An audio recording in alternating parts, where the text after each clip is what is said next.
करना चाहिए, कुछ रास्ता बनाना चाहिए। वेरी रिडिकुलस, ये बहुत गलत हो रहा है।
I don't see any physical status here. They are not showing anything and they are not telling anything about the flight. The marriage is on, but the bride has to reach there. This flight is also cancelled and today one of my friend's daughter marriage is there. अच्छी नहीं है ना, किसी public को परेशान करना है, कुछ तो अपना करना चाहिए, कुछ रास्ता बनाना चाहिए। वेरी रिडिकुलस, ये बहुत गलत हो रहा है।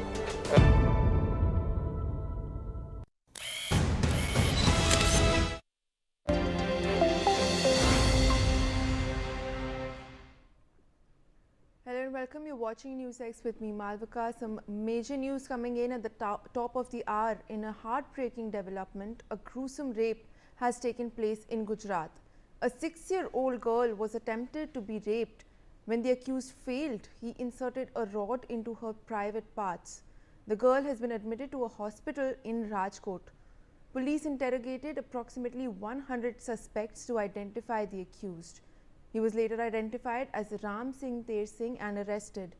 The accused is a resident of Alirajpur in Madhya Pradesh.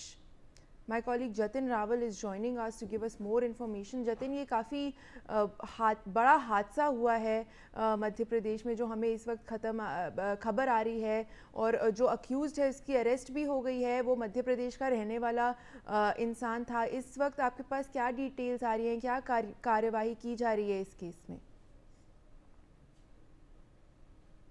जी देखिए, बिल्कुल आपको बता दूं, जो ये कल जो 4 तारीख को जो है दोपहर को 11 बजे ये घटना जो है वो हुई थी। राजकोट के जो आटकोट जो तालुका है वहां पर ये घटना जो है वो हुई थी, जहां पर जो है वो 6 साल की बच्ची के साथ ये जो शख्स है उसने जो है वो रेप करने की कोशिश की, जिसमें वो नाकाम रहा। तो उसने वो गुस्से में आकर उसने जो है गुप्तांग के भाग में जो है जो लोहे की जो रोड थी वो घुसा दी थी उसने, जिसकी वजह से जो 6 साल की बच्ची थी वो लहूलुहान जो है वो हो गई थी। उसको अस्पताल में जो भर्ती करा गया है। वो अस्पताल को जो उसका परिवार था, जब उसने बच्ची को नहीं देखा तब वो लोग जो है वो उसको ढूंढते हुए खेत में जो है वो गए। ये जो 30 साल का जो शख्स था वो वहीं पर जो है वो काम कर रहा था उसी खेत में, और इसीलिए उन पर भरोसा था और इसीलिए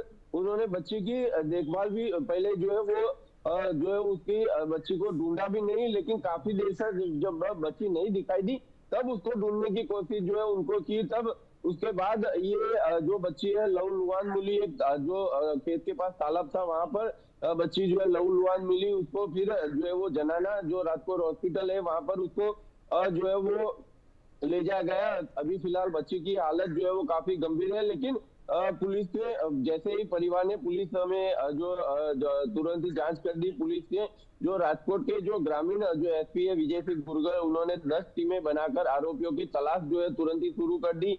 साथ ही साथ उन्होंने जब ये बच्ची को जब दिखाया, फोटो सब अलग अलग जब दिखाए, तो बच्ची ने आरोपी की पहचान जो है वो कल्ली राम सिंह तेर सिंह का नाम के शख्स की पहचान जो है इसमें की गई है। यह आरोपी जो है वो पहले आटकोट में राज मिस्त्री का काम जो है वो करता था। उसकी एक बेटी और 2 बेटे अभी इसके है। आरोपी जो है वो घटना वाले खेत के बगल वाले खेत से ही जो है वो पकड़ा गया है। यानी उससे भागने की कोशिश भी नहीं की थी, क्योंकि उसको पता ही नहीं, उसको ये अंदाजा ही नहीं था कि पुलिस उसको इतनी जल्द जो है वो गिरफ्तार कर लेगी। निर्भया कांड जैसे जैसे आपको पता है कि निर्भया कांड हुआ था, वैसे उससे भी ये खतरनाक और दिल दहलाने वाली घटना है कि 6 साल की बच्ची जो अभी तक खेल रही थी, उसको वहां से खेलने के बहाने उसको ले जाया गया बाजू में, और फिर बाद में उसके साथ रेप करने की कोशिश करी। रेप करने में जो शख्स जो था वो नाकाम हो गया, तब उसने गुस्से में आकर बच्ची जब चिल्लाने लगी तो उसने बच्ची के गुप्तांग में भाग के लोहे की रोड जो है वो डाल दी। यानी ये बहुत ही खतरनाक घटना ये जो है ये हुई है, और पुलिस इस पर जो है वो अभी सख्ती से जो है वो जो कदम जो है वो उठा रही है। जो आरोपी को तो गिरफ्तार कर लिया गया है, उसके खिलाफ अभी चार्जशीट जो है वो फाइल करने की तैयारी जो है पुलिस में लगी हुई है। और जो जितने भी आसपास के जो रहने वाले हैं और साथ ही साथ जो एनजीओ है, सामाजिक जितनी भी जो संस्थाएं हैं, आसपास के लोग हैं, आसपास के गांव वाले लोग हैं, सभी लोगों की एक ही मांग है कि इस शख्स को जो है फांसी जो है वो होनी चाहिए। फांसी से कम कोई भी सजा इस व्यक्ति के लिए उपयुक्त नहीं है। जी बिल्कुल बने रहिए जतिन हमारे साथ। इस वक्त we getting some more updates. Now we're learning that this heartbreaking incident took place in a field in the Rajkot Taluka of Rajkot district of Gujarat. The victim's family is originally from the Lahore district and earns their living as farm labourers. On the day of the incident, the entire family was working in the field and the 6-year-old girl was playing there. The accused, 30-year-old Ram Singh Ter Singh, originally from Ali Rajpur district in Madhya Pradesh, also worked as a labourer on the same field. He took the girl to a secluded area near the farm, gagged her and attempted to rape her. When he failed, in a fit of rage, he inserted a sharp iron rod into her private parts, causing serious injuries and leaving her covered in blood. When the family couldn't find the girl in the farm after several hours, they began searching for her. She was found unconscious near a water pond in the field. Jatin Rawal continues to be with us on the broadcast. Jatin, जैसा कि हम देख रहे हैं काफ़ी disturbing details हैं इस case की, और जो अक्यूज इंसान था वो भी जो छोटी बच्ची है उसके फैमिली के साथ ही काम कर रहा था उसी फील्ड में। तो इस वक्त आपको जो रिएक्शंस आ रहे हैं उस लड़की की फैमिली से भी, जैसा कि आपने कहा उसकी हालत अभी ख़राब है, वो हॉस्पिटल में भर्ती है, तो उसके घर वालों की जो मांगे हैं उनके बारे में हमें बताइए। अभी क्या हालत है उस लड़की की जो कि हॉस्पिटल में अभी भी उसका इलाज चल रहा है? जी देखिए, बिल्कुल जो जनाना राजकोट की जो जनाना अस्पताल है वहां पर उसको जो है वो भर्ती कराया गया था। हालांकि कल रात को जिस तरह से जो हमारी बात हुई थी, जब उसको भर्ती कराया गया था तब उसकी हालत जो है वो काफी गंभीर थी, लेकिन फिलहाल जो है वो अभी रिकवरी स्टेज पर है। लेकिन हो सकता है कि अगले आने वाले एक आध सप्ताह के अंदर जो है वो पूरी तरह से ठीक हो जाए। लेकिन फिर भी अगर वो ठीक हो भी जाती है तो पूरी जिंदगी उसके जहन में ये बात जो है वो लगी रहेगी कि ये ऐसी घटना जो है वो उसके साथ हुई थी। और साथ ही साथ उसके माता पिता के बारे में अगर सोचिए तो उसके माता पिता जो है वो पूरी तरह से जो है ये हादसे से जो है वो बाहर नहीं आ रहे हैं, क्योंकि उनकी 6 साल की बच्ची के साथ एक ऐसी घटना हुई है जो कि उसकी पूरी जिंदगी जो है वो बर्बाद करने वाली है। तो ये उसके माता पिता जो है, उसके माता पिता ने भी एक ही जो है वो गुहार लगाई है कि सरकार से भी एक ही गुहार लगाई है कि ये जो शख्स है जिसको जो राम सिंह नाम का, तो उसको कम से कम जो है उसको फांसी देनी चाहिए, या तो उसको एक ऐसी सजा जो है वो देनी चाहिए कि जो सऊदी अरब में जिस तरह की जो सजा दी जाती है ऐसी सजा जो है वो इसको दी जानी चाहिए। इसको सरे चौराहे पर इसको लटका कर जो है वो चप्पलों से या तो पत्थरों से मार मार कर इसको जो है वो मौत जो है वो देनी चाहिए। लेकिन हालांकि यहाँ पर ये प्रावधान तो नहीं है, लेकिन उसके जो माता पिता है उनमें काफी सोच सकते हैं कि उनमें कितना गुस्सा होगा इस वक्त अगर उनके सामने ला दिया जाए। उन्होंने बताया कि अगर मैं मुझको खुद जो है वो अपनी तरह से जो है मैं इसको बदला जो है मैं खुद अपनी तरह से ले लूंगा। अगर सरकार ने जो है जो इसके ऊपर अगर कोई जो अच्छा कोई अगर फैसला, कोई सख्त फैसला जो इसके खिलाफ नहीं सुना है तो भले ही मुझे भी फांसी हो जाए, लेकिन मैं इसको जो है वो मार के रहूंगा। जी जतिन, बने रहे हमारे साथ। Now we are also learning that Rajkot rural police formed 10 different teams and questioned more than 100 suspects from the surrounding area. 10 suspects were presented before the child in the presence of a child psychologist. During this process, the child identified Ram Singh Ter Singh and he was immediately arrested. A case has been registered against the accused under the POCSO Act, Section 376, rape of the BNS as well. Attempt to murder and other relevant sections are also being used. He will be produced in the court soon. The victim's family is completely devastated. They said that the accused also worked in the same field, which is why they trusted him. Now they are pleading for the safety of the child and for justice. There is widespread outrage among the local people. Women's organizations, NGOs and social media are trending with the hashtag Justice for Little Angel. People are demanding stricter laws and greater awareness for the safety of children, especially girls in Gujarat. तो जतिन, जैसे कि हम देख रहे हैं काफ़ी जो कई लोगों में वहाँ पर जो लोकल्स हैं, जो NGOs चल रहे हैं, सब में ये इस हादसे ने काफ़ी बड़ा प्रभाव किया है। इस वक्त काफ़ी ज़ोरों से लोग आवाज़ें उठा रहे हैं जस्टिस के लिए। ऑन ग्राउंड जो स्थिति है आप थोड़ा बताइए, वहाँ पे जो लोग हैं, घर लड़की के परिवार वालों के अलावा भी काफ़ी लोगों में जो है वो गुस्सा भरा हुआ है इस वक्त। उस बारे में आप हमें बताइए, लोग क्या कदम उठा रहे हैं इस वक्त उस बच्ची को थोड़ा जस्टिस दिलाने के लिए। जी देखिए, बिल्कुल आपको बता दूं कि ये जो घटना हुई है उसके बाद लगातार जैसे ही आसपास के गांव में पता चला, राजकोट जिले में पता चला और राजकोट जो तालुका था वहां पर पता चला और राजकोट जिले में जैसे बात जो है वो फैली। अभी फिलहाल ये हालात है कि पूरे गुजरात में ये खबर जो है वो आग की तरह फैली हुई है कि एक ऐसी जो निर्भया कांड जैसी घटना जो है यहाँ पर गुजरात में राजकोट जिले में जो है वो हुई है। तो उससे लोग जो है वो काफी जो है वो सदमे में और लोग जो है वो इस बच्ची के लिए जो है वो आवाज उठा रहे हैं। साथ ही साथ जो सामाजिक संस्थाएं, NGO है, सामान्य जो लोग हैं वो भी इस जो ट्रेंड में जो है वो जुड़े हुए हैं। लिटिल फॉर एंजल्स नाम का जो एक ट्रेंड है वो जो है वो चला रहे हैं, जिसमें ये जो लोग हैं, जितने भी लोग हैं, उनकी एक ही मांग है कि इसको सख्त से सख्त जो सजा है वो इनको जो है वो देनी चाहिए। अभी फिलहाल वहां पर जहां पर आरोपी था उसको जब ले जाया गया तब भी लोगों का जो लोगों की भीड़ जो थी वो इकट्ठा हो गई थी इसको मारने के लिए। लेकिन पुलिस ने जो वहां से पूरा सुरक्षा का जो पूरा कड़ी सुरक्षा के बीच उसको जो है वहां से ले जाया गया।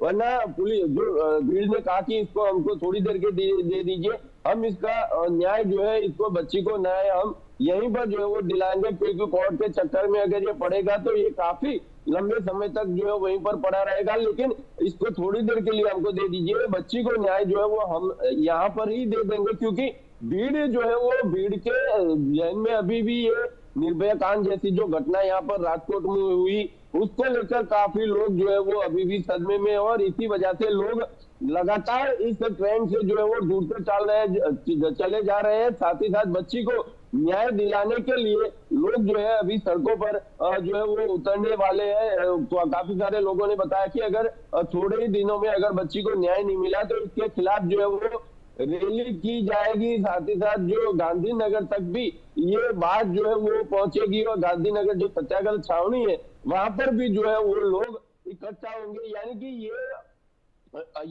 जो है पुलिस भी, हालांकि पुलिस ने भी इसमें बहुत सारी जो है सख्ती से इसमें काम लिया। तुरंत ही जैसे उनको पता चला उन्होंने तुरंत ही 10 टीमें बनाई और साथ ही साथ तकरीबन 100 जितने लोगों को चाइल्ड एक्सपर्ट था उसको साथ में रखकर बच्ची को जो है वो 100 तस्वीरें जो है वो उसको दिखाई और उसमें से बच्ची ने जो है उसको पहचान किया। यानी कि पुलिस ने अपना काम पूरी तरह से जो है वो कर लिया है। अब सवाल ये है कि कोर्ट में किस तरह से ये आरोपी को जो है वो सजा मिलती है। लेकिन जो लोगों का कहना है कि इसको कम से कम उम्र कैद की या तो इसको कम से कम फांसी की सजा जो है इस आरोपी को दी जानी चाहिए कि जिसने एक 6 साल की बच्ची के साथ ऐसा हादसा जो है उसने करने की कोशिश की है। इसको कम से कम फांसी की सजा होनी चाहिए।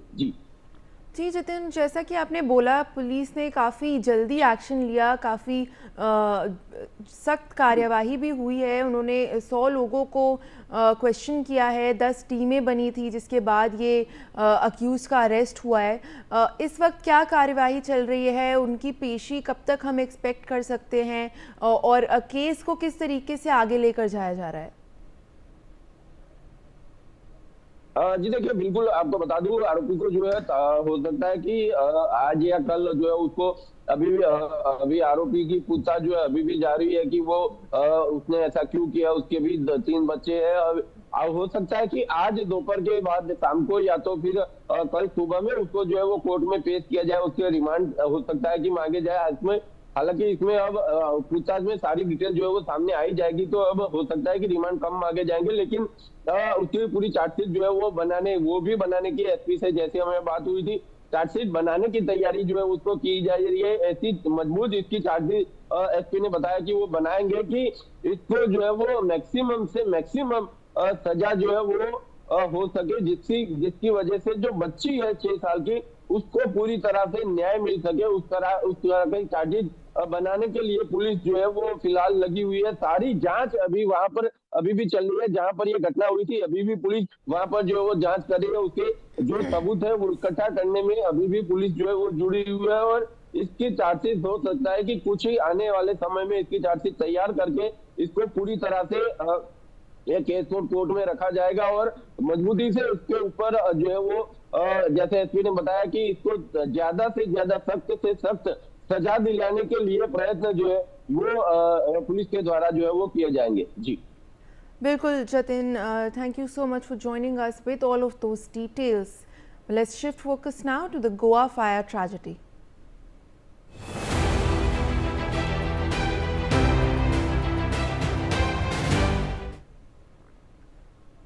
In a major development coming in the Goa nightclub fire tragedy, Luthra Brothers' partner Ajay Gupta has now been arrested. A blue corner notice has also been issued against both owners Saurabh and Gaurav Luthra, who fled to Thailand. This has become the 6th arrest in the case after Goa police arrested club manager Rajiv Modak, Vivek Singh, Rajiv Singhania, Riyanshu Thakur and employee Bharat Kohli. So a major development with regards to the probe into the Goa fire tragedy. My colleague Shahid Ansari joins us for more details. Shahid, 6th arrest हो चुका है Goa fire case में। जो owners हैं दोनों Luthra brothers, उनके काफ़ी जो क्लोजली उनके साथ काम करते थे, उनका अरेस्ट हुआ है। इनके बारे में हमें बताइए इस वक्त क्या चल रहा है इस केस की जांच में। देखिए, इस पूरे मामले में जिस तरह से अब तक 26 लोगों की मौत हो गई है, उसके बाद से कई आरोपियों की धड़ाधड़ गिरफ्तारी शुरू हुई है। और वहीं लुथरा ब्रदर्स का जो करीबी रहा है अजय गुप्ता, जो नई दिल्ली का निवासी है, जो इस मामले से जुड़ा हुआ है, उसके खिलाफ भी पहले लुकआउट नोटिस जारी किया गया था ताकि वो देश छोड़कर भागने की कोशिश ना करे। तो उसकी भी जो है उसके निवास स्थान पर पहुंची तो अजय गुप्ता वहां से भी जो है गायब था। इसके बाद पुलिस ने उसके खिलाफ गिरफ्तारी वारंट जारी किया था। अजय गुप्ता को दिल्ली से हिरासत में लेकर गोवा लाया गया है। और आपको मैं बता दूं कि लुथरा ब्रदर्स को लेकर जो है गोवा पुलिस ने सीबीआई को पत्र लिखकर ब्लू कॉर्नर नोटिस इशू करने की बात कही है ताकि ये लोग जो फरार हो गए हैं इन्हें वापस से गिरफ्तार करके गोवा लाया जाए। क्योंकि जिस रात घटना घटी थी उस रात घटना के घटने के 4 घंटे बाद ही ये लोग इंडिगो की फ्लाइट से थाईलैंड चले गए थे, क्योंकि इन्हें अंदाजा हो गया था कि कार्रवाई का सिलसिला तेज होगा और जिसके बाद ये लोग जो है फरार होने में कामयाब हो गए। अब चूंकि जब ये फरार हो गए तो उसके बाद गोवा पुलिस को मालूम नहीं था और जैसे ही पता चला तो उसके बाद गोवा पुलिस ने रेड कॉर्नर नोटिस जारी किया। फिर उसके बाद जैसे ही पता चला कि ये थाईलैंड चले गए हैं तो इनको लेकर जो है ब्लू कॉर्नर नोटिस जारी किया। ब्लू कॉर्नर नोटिस जारी करने के पीछे की वजह ये होती है कि इंटरपोल और उसकी सिस्टर एजेंसियां जो होती है उनके जरिए इनकी जांच इकट्ठा करना और फिर इन सभी आरोपियों को जो लुथरा ब्रदर्स दोनों हैं इनको जो है प्रत्यार्पण के नियम का पालन करते हुए उन्हें भारत को सौंपने की प्रक्रिया को पूरी करना होता है। जी बिल्कुल शायद, thank you so much for joining us with those updates. Let's shift focus now to the IndiGo crisis.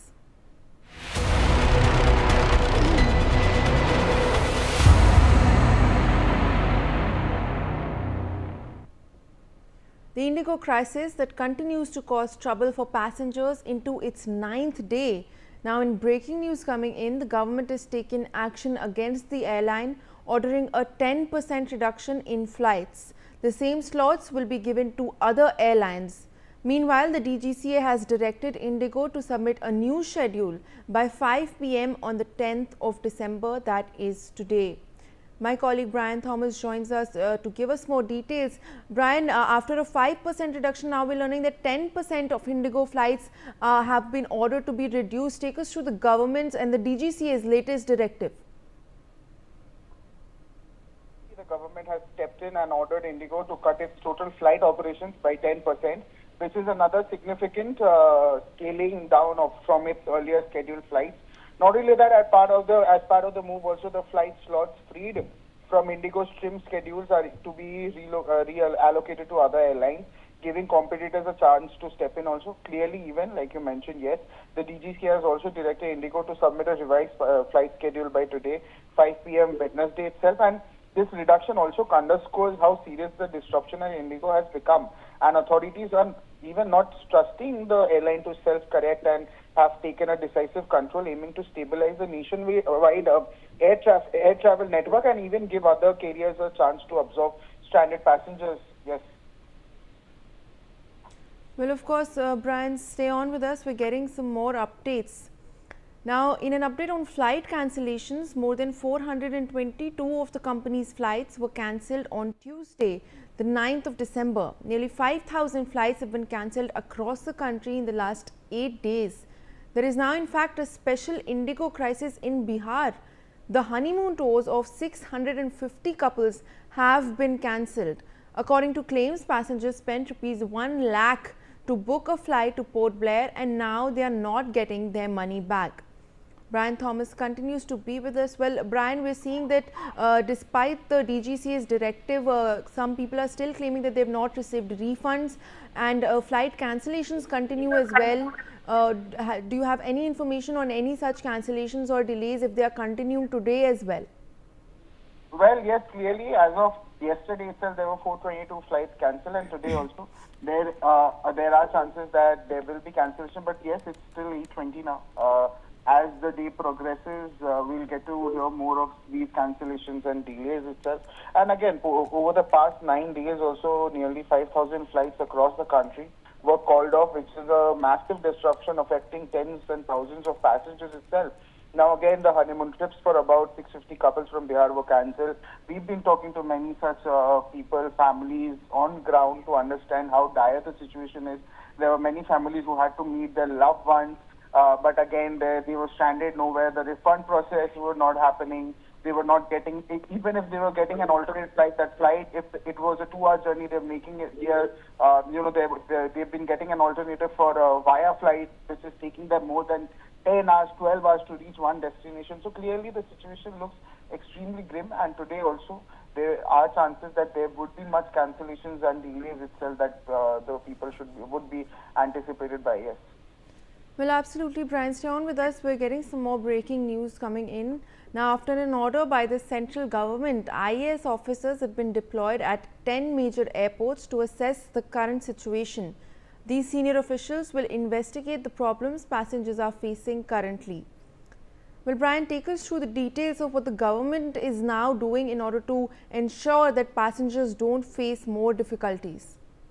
Well, clearly the government has dispatched senior IAS officers to 10 major airports across India to assess the fallout and investigate the difficulties faced by stranded or affected passengers. Now, these officers will examine operational failures, passenger complaints, service lapses like cancellations, rescheduling, baggage issues, or refund itself, and systematic progress with crew scheduling and compliance with regulations to ensure accountability and even avoid any kind of recurrence. Yes. Well, Brian, thank you so much for joining us with all of those details.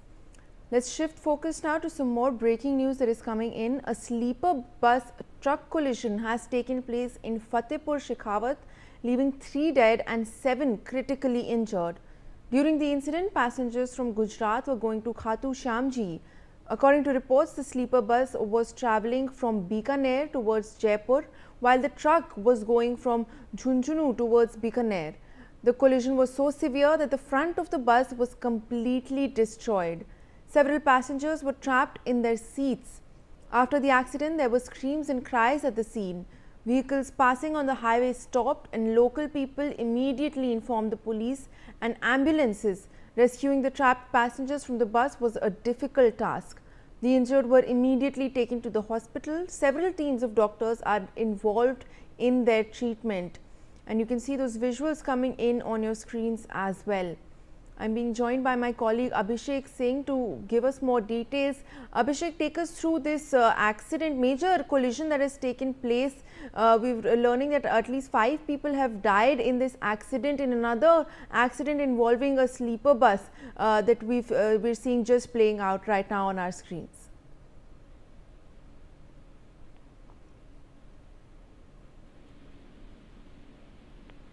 Well, we'll try to connect with my colleague Abhishek Singh, but those are the details that we're picking up. Abhishek, are you able to hear me? Yes. Yes, Abhishek, take us through this major collision in Fatehpur Shekhawat area. Yes, in the Fatehpur area of Uttar Pradesh, district of Uttar Pradesh, a sleeper bus truck collision occurred. In the sleeper bus truck collision in Fatehpur Shekhawati area. 3 dead and 7 were critically injured. The passengers from Gujarat were on their way to Khatu Sham temple, and 3 people were killed and 28 injured in the horrifying collision between a sleeper bus and a truck in the Shekhawati area. 7 of them are in critical conditions, and the accident occurred on the Jaipur-Bikaner National Highway in the Fatehpur near about 10:40 p.m. in the night. Yes. Absolutely, Abhishek. And what is the current status? We're learning that the injured are still being treated, and a team of doctors has been formed in order to treat the injured as well. Are there any people who are in a critical condition? What is the status like? And also take us through the details of the probe into the case. What about the drivers of the truck and the sleeper bus? Is there any action being taken against them? Yes, as the incident took such late in the night and many of them were sleeping, and the whole incident was occurred. It is an speculations by the technical, the people who are the police and the investigating officers who were there on the ground, that some of them were, it could be possible that driver of the truck or the bus might got slept, and because of these reasons this struck down incident occurred. Also, the criticals are in the hospital, and a proper team of doctors are taking care of them. Some of them are very critically injured, so they are taken to some district hospitals, and some of them were taken to the big hospitals like in Lucknow and Delhi also. Absolutely, Abhishek. And as the investigation continues, have police been able to identify the cause of this accident? Are there any preliminary reports? What caused this major collision in Fatehpur that we're tracking currently? Right now, the investigation is undergoing, and the technical thing, which is the technical investigation which is being done by the initially the police, is what we are learning, that the driver or either the truck or bus have slept, and because of this the whole incident occurred. Absolutely, Abhishek. Thank you so much for joining us with all of those details. But let's shift focus now to some more breaking news that is coming in. The Odisha government on the 8th of December extended the ban on access to social media platforms including WhatsApp, Facebook and X in Malkangiri district for another 18 hours until 12 p.m. on December 10th. The suspension was extended to prevent further tension after violent clashes broke out between 2 communities following the recovery of a woman's headless body. According to officials, clashes erupted soon after the body was found, leading to large-scale damage in the district. The district administration said that 163 houses were damaged during the violence. Security forces have been deployed in the affected areas to maintain order. The Malkangiri collector told reporters that the situation had improved following talks between the 2 communities. Akshay Marana is joining us to give us more details. Akshay, जैसा कि हम देख रहे हैं जो social media ban है मलकानगिरी में, इसको फिर एक्सटेंड कर दिया गया है. क्या हालात है वहाँ पर? अभी भी टेंशन क्या जारी है 2 कम्युनिटीज़ के बीच में? देखिए, अभी भी जो महिला की सर है वो सर अभी तक मिला नहीं है। तमाम खोजबीन, तमाम छानबीन के बाद भी अब जो महिला की धड़ है, धड़ तो मिल गई, लेकिन उसकी सर अभी तक मिली नहीं है। उसी के तहत तमाम जो वारदात है वो वारदात हुआ NB-26 और जो रखेलगुड़ा गांव है, गांव के बीच तनाव बढ़ गया। तनाव इतना बढ़ा कि मजबूरन सरकार को यानी प्रशासन को वहां 163 धारा लगाना पड़ा और वहां जो उसके साथ साथ 24 घंटे के लिए इंटरनेट को सस्पेंड कर दिया गया था और आज 12 बजे तक इंटरनेट को सस्पेंड कर दिया गया है। तो कहीं ना कहीं 18 घंटे से ज्यादा इंटरनेट को फिर से सस्पेंड करना कहीं ना कहीं एक बड़ा कदम है कि कैसे जो लोग हैं, लोग कैसे अच्छे से रह पाए और लोग जैसे जो कुछ लोग ऐसे होते हैं जो सोशल मीडिया में जो भ्रमात्मक जो चीजें फैलाते हैं, जैसे कुछ ऐसे फैला देते हैं कि आक्रोश बढ़ जाता है।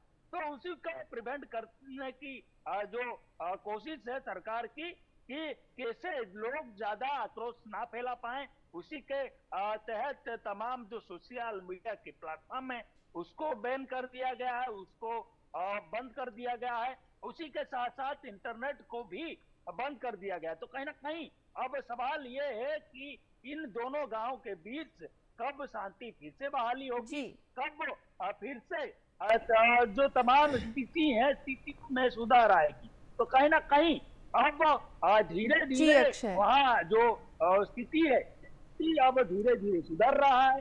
फिर भी वहाँ पुलिस भी अब कड़ी वहाँ डिप्लोमेट पुलिस जी बिल्कुल बिल्कुल अक्षय, प्लाटून पुलिस। जी बिल्कुल Akshay, thank you so much for joining us with all of those details. But with that, viewers, we'll slip into a very short break.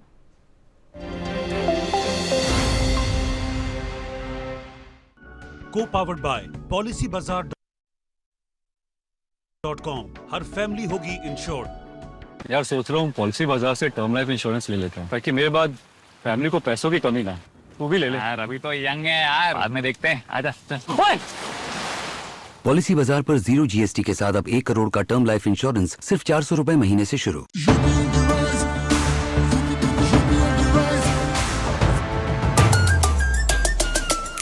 UP on the rise, सुन ले आसमां, double engine का ये mission महान। 2047 तक हम न रुकेंगे, 6 ट्रिलियन का ड्रीम पूरा करेंगे।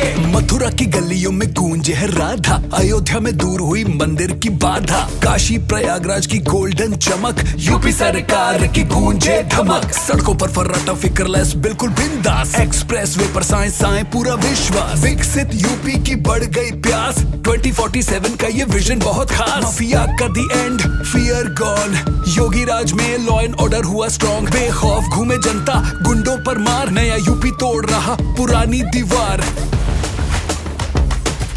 यूपी ऑन द राइज, सुन ले आसमां, डबल इंजन का ये मिशन महान। 2047 तक हम न रुकेंगे, 6 ट्रिलियन का ड्रीम पूरा करेंगे। अगर आप बनना चाहते हैं एंकर या फिर आप में है जुनून एक तेज तर्रार न्यूज रिपोर्टर बनने का, तो आप ज्वाइन करें ITV और इंडिया NewsX का media school. ITV next media international school का कोर्स आपको मौका देता है देश के दिग्गज एंकर्स के साथ काम करने का। ITV next media international school में आप बेहद नजदीकी से देख पाएंगे किस तरह से ITV नेटवर्क के दिग्गज पत्रकारों की टीम दिन रात खबरों पर काम करती है। इस कोर्स के दौरान आप सीखेंगे एंकरिंग की एक एक बारीकी उन एंकर्स के साथ जो देश को रखते हैं हर खबर से बाखबर। ITV next media international school का ये कोर्स आपके एंकरिंग स्किल्स को करेगा इतना सशक्त, मजबूत, जिससे आप बनेंगे पत्रकारिता की दुनिया का वो चमकता चेहरा जो दुनिया देखेगी और पसंद करेगी।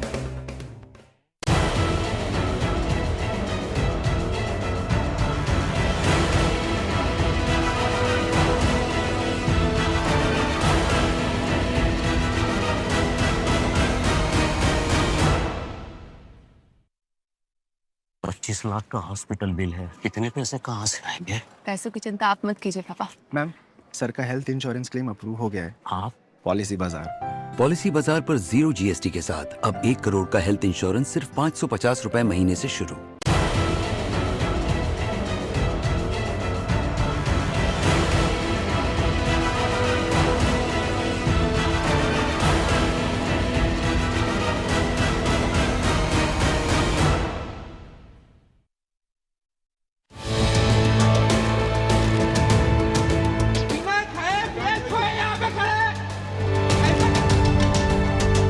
I don't see any physical status here. They are not showing anything and they are not telling anything about the flight. The marriage is on, but the bride has to reach there. The flight is also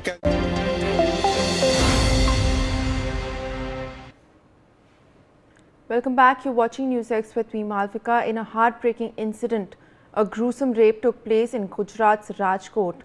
A 6-year-old girl was first abducted, then attempted to be raped near her home. If that was not heinous enough, when the accused failed to rape the minor, he inserted a rod into her private parts. The girl has been admitted to a hospital in Rajkot. Police interrogated approximately 100 suspects to identify the accused. He was later identified as Ram Singh Ter Singh and was arrested. Let's take a look at what exactly happened in closer details. We'll just take you through the details of this gruesome incident that has taken place in Gujarat. So when we take a look at this case and how exactly it unfolded, we learn that a 6-year-old girl was playing outside her home in Arpora village, Rajkot district in Gujarat. So this young child was playing outside of her home just before this incident took place. An unknown man suddenly lured her and kidnapped her in broad daylight. So this man then comes up to her and abducts the little girl, and all of this has taken place in broad daylight. The child's family immediately started searching when she didn't return home. So of course, when after this abduction, the girl's family were looking for her, but they could not find her, after which a search was being carried out by the family members. The accused took the 6-year-old girl to a secluded spot near the village field. So this field where the child was playing, she was abducted from there by this man, and he then took her to a secluded spot close by. Accused tied a cloth around her mouth to silence her cries for help. So, you know, there was a lot of thought put behind this heinous crime. He has tied a cloth around her mouth in order to ensure that, you know, her screams are not heard by other people. The man attempted to rape the child, inserted rod-like weapon in her private parts. So of course, we've seen that at first he attempted to rape this 6-year-old child, and when he failed to do that, he went on to insert a rod into her private parts. The minor was found by her parents severely injured and bleeding profusely. So of course, when she was found by the family later on, she was found lying in an unconscious state, and she was covered in her own blood. Police arrested Ram Singh Ter Singh within hours. The survivor identified him as the perpetrator. So the girl went on to identify this man who has been identified as Ram Singh Ter Singh, and who was arrested by police after they questioned more than 100 suspects. So of course, the action currently ongoing into this gruesome case. So those are the details that we take a look at when this, you know, heinous crime took place yesterday, and now the accused has been arrested as well. I am being joined by my colleague Pratik Limbani, who will help us to understand the exact details of this heinous crime. Pratik, a very shocking incident in Gujarat. Take us through what exactly happened and what is currently going on. We know that the accused has been arrested. What is the action that is now being taken by police? जी मालविका, जैसी घटना राजकोट में हुई हो शायद वो कहीं नहीं हुई हो और ना हो सके, लेकिन जो कैसे कह सकते हैं, क्योंकि ये जो निर्भया, दिल्ली में जो निर्भया केस हुआ था, उससे भी बड़ी ये घटना हुई है। एक 6 साल की बच्ची को दरिंदे ने रेप करने की कोशिश की थी, रेप करना होने की वजह से। we'll try to sort out that connection, but I'm also being joined by Ms. Seema Kushwaha, who is an advocate in the Nirbhaya case. Ma'am, thank you for joining us this morning. What we're looking at over here is another gruesome crime.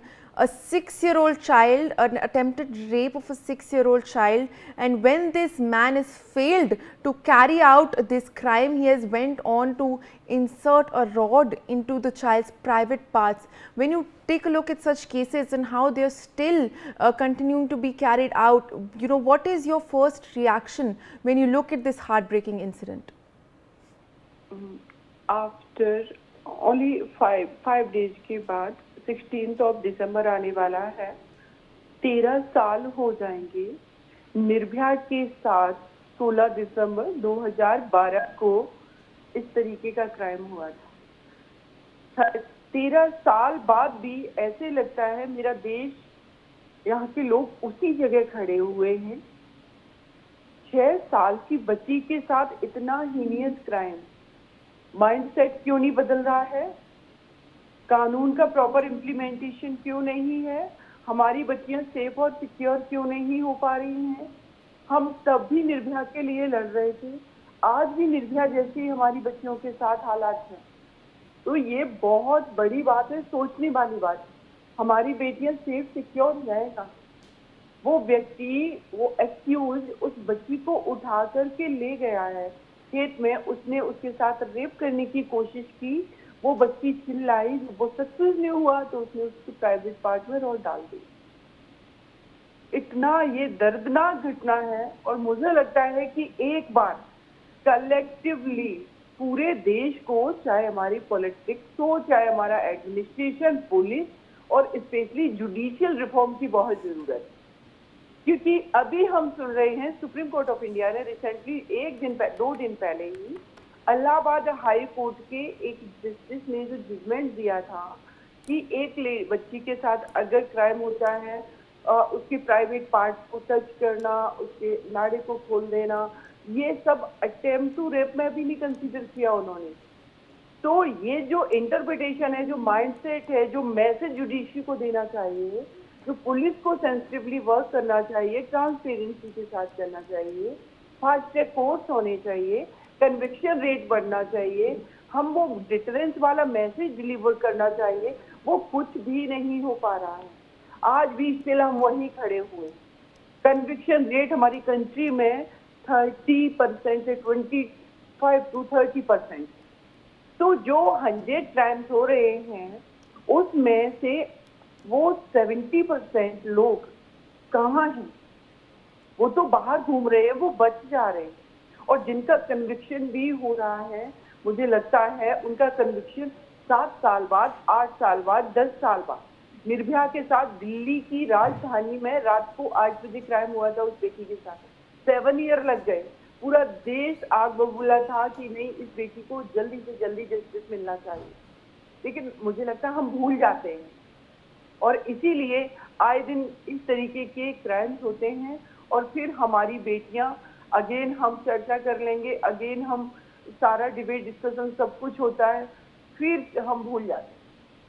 तो मुझे लगता है कि कोई भी matter, चाहे media में ना आए, कोई भी मैटर, चाहे वो किसी भी स्टेट का, कहीं का भी, किसी भी कास्ट, क्लास, कहीं का भी हो, लेकिन एक सिस्टम ऐसा डेवलप होना चाहिए जहां पर हर जगह पे एक पायलट प्रोजेक्ट चलना चाहिए कि बेटियों से रिलेटेड कोई भी केस प्रिवेंटिव मेजर्स के तौर पर हमें स्टेप्स उठाने चाहिए कि कहीं पर भी हमारी बेटियां सुरक्षित महसूस ना करें। जब तक ये सब नहीं होगा, इस दरिंदी मानसिकता के लोग बेटियों के साथ ऐसे क्राइम करते रहेंगे और बहुत मुश्किल होगा। वो 16 दिसंबर दूर रही है और आज 10 दिसंबर है। हमारे सामने एक फिर निर्भया है और ऐसी कितनी निर्भयाएं होंगी जिनके बारे में हमें पता भी नहीं चल रहा। तो 21वीं सदी में ये देश हमारा, एक तरफ हमारी बेटियां जिनको मौका मिल रहा है, अंतरिक्ष में जा रही है, क्रिकेट में वर्ल्ड कप जीत रही है, हर चीज कर रही है, लेकिन दूसरी तरफ हमारी वो बेटियां जो उनकी पॉसिबिलिटी है कि वो भी कंट्री में कॉन्ट्रीब्यूट कर सकती हैं, उनको तो उनके साथ ये हालत की जा रही है। जी Ji, ma'am, thank you so much for joining us with your perspective as well, and taking us through what exactly is happening currently nationwide and all of the action that is still needed to combat such issues. But I'm also now being joined by Brinda Adike, women and child rights activist, on the broadcast. Brinda, early in the morning, we're getting this news of this gruesome rape. This man attempts to rape a 6-year-old child, and when he fails to carry out the crime, he inserts a rod into her private parts. How do you view this case right now? We're seeing so much talk about safety for women, safety for children, and after these incidents that we saw in Kolkata, however, we still continue to encounter such a case on a young child in Gujarat now. Take us through your first feeling when you heard about this case. I cannot imagine the pain and the trauma that child is going through just now, as well as her family. One of the most important things that we must understand is we are a nation that thrives on lies and hiding the most important stuff. We don't want to talk about perversion, sexual predators, or even let our children understand how they can keep themselves safe, or for that matter, how to keep them safe. We talk a lot, we have very intelligent minds, we talk about systems, but we never talk about any of the punishment that must be meted out to these people at a speedy rate. Our courts are not concerned. They are still so colonial that it goes on for years. The previous speaker was talking about the kind of conviction rates that are dismal in our country. But before the conviction rates, we want to talk about what's happening to POCSO cases in our courts. Almost 80 to 85% of our judges are not trained. Our prosecutors are not trained. We do not have the systems in place for forensic evidence to be collected and analyzed quickly, which again then puts all of us at a back foot. But all that said and done, we are still struggling with witness and victim protection. We have the schemes, but we have not been able to protect them. With this kind of a systemic, dismal background, where is it that we can bring any of these to justice? And our children, we're looking at children, this particular child is from the migrant labor community. What has the Department of Women and Child or the Labor Department done to keep them safe? They are supposed to have mobile schools. So why are those mobile schools not there? If it was there, probably the child would have been safe. We are talking of spending crores of rupees every day on absolutely inane things. And yet we are not able to keep our children safe. And these are very difficult questions that nobody wants to ask, because we might upset some politician, we might upset some bureaucrat, and then we might upset some political party also, because we are questioning what are they doing in our senates, in our parliaments, in our assemblies. If they can't keep our children safe, why are they there? Well, absolutely. As you rightly said, there still seems to be a very, very long way to go. And, when we take a look at this case, one of the key facts that come out is that this man, the accused, he was known to the child's family. He was working in the same field as the child's family. And that is what comes out in many of these cases. The accused are often people who are known to the victim. So when we take this man, he has a daughter of his own, he has 2 sons, he's a father himself. When we take a look at such facets, how those people who carry out such crimes, they're often known members, they are not some strangers that come out of nowhere. Where do we go from here? What are the steps that are needed to address such a major issue for women, for children across the country? You're right. Research and study point out that nearly 85% of rapists or sexual predators are people known to us within our families, our neighborhoods, and our communities. What do we do for this? One is we don't talk about it too much. We always will blame the mother, saying, why did you leave your child unguarded, unattended, whatever. We never raise this issue of perversion in the sexual predators. We do not question these things about how dare you do something like this. I mean, why should you not be severely, stringently punished immediately by the courts? Why would the court still go on various kinds of procedures and protocols and not address this issue seriously? Because if we are talking about being a developing country, we must learn from developed countries on how the judicial system works in those countries. Now, that said, we still need to look at prevention. We want to look at protection. Both of these are not looked at. This man probably was eyeing, planning for a very long time. We know today that porn consumption is almost highest among Indian men. I'm sure women and others also consume, but the highest are men consuming porn in India. And that said, perversion through porn is something that is available everywhere. We do not have any kind of safeguards for that. And these people will do this on people who are most vulnerable, like children. Now, you said that he also has a daughter of his own. He won't do that to his daughter just now. But there might come a time when he would do it on them. Because these are pervert sexual predators who do not mind whether it is daughter or sister or mother. Because they are still under the guard of somebody. He will have to, do something where he has to show another face to his wife and family. But over here, he thought he could get away. And thankfully, they have caught him. And good that the police worked so quickly to get this fellow so that forensic evidence is at least available to put him behind bars. Now the rest is with the prosecution and the judiciary. Will they buck up?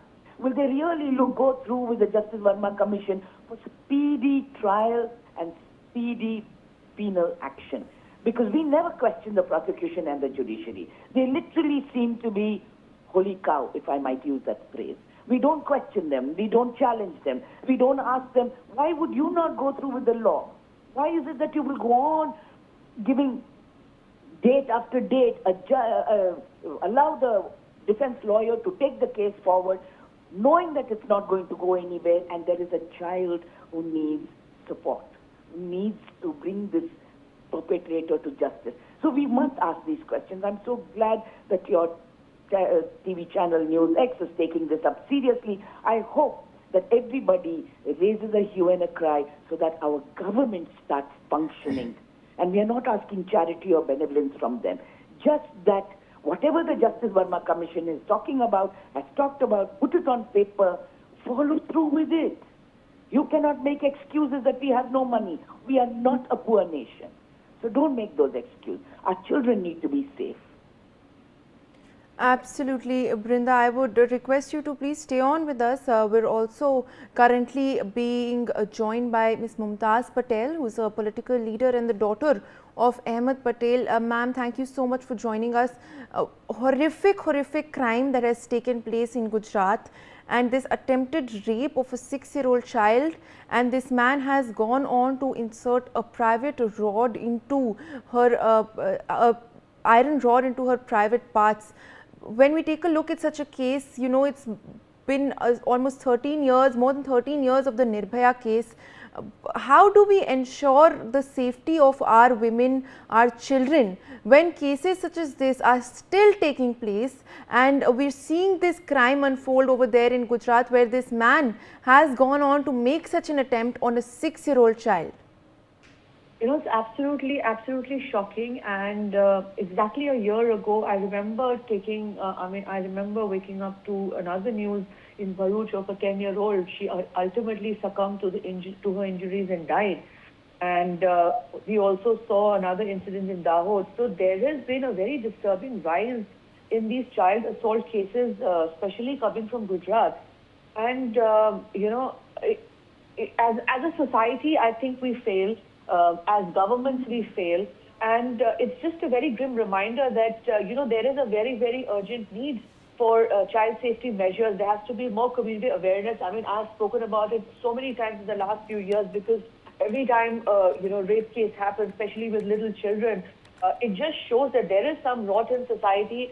There is a problem. And the main problem at this point in time, I feel, is that we don't strictly show a zero tolerance policy against such predators. Yes, the incident that happened last year in Bharuch, the predator, ultimately the rapist, got a death sentence, but the child died. This little girl is also critical. I mean, 13 years after Nirbhaya, when the entire country had come down on the roads demanding more specific measures, today we're still in the same situation. Our children are not safe, our girls are not safe.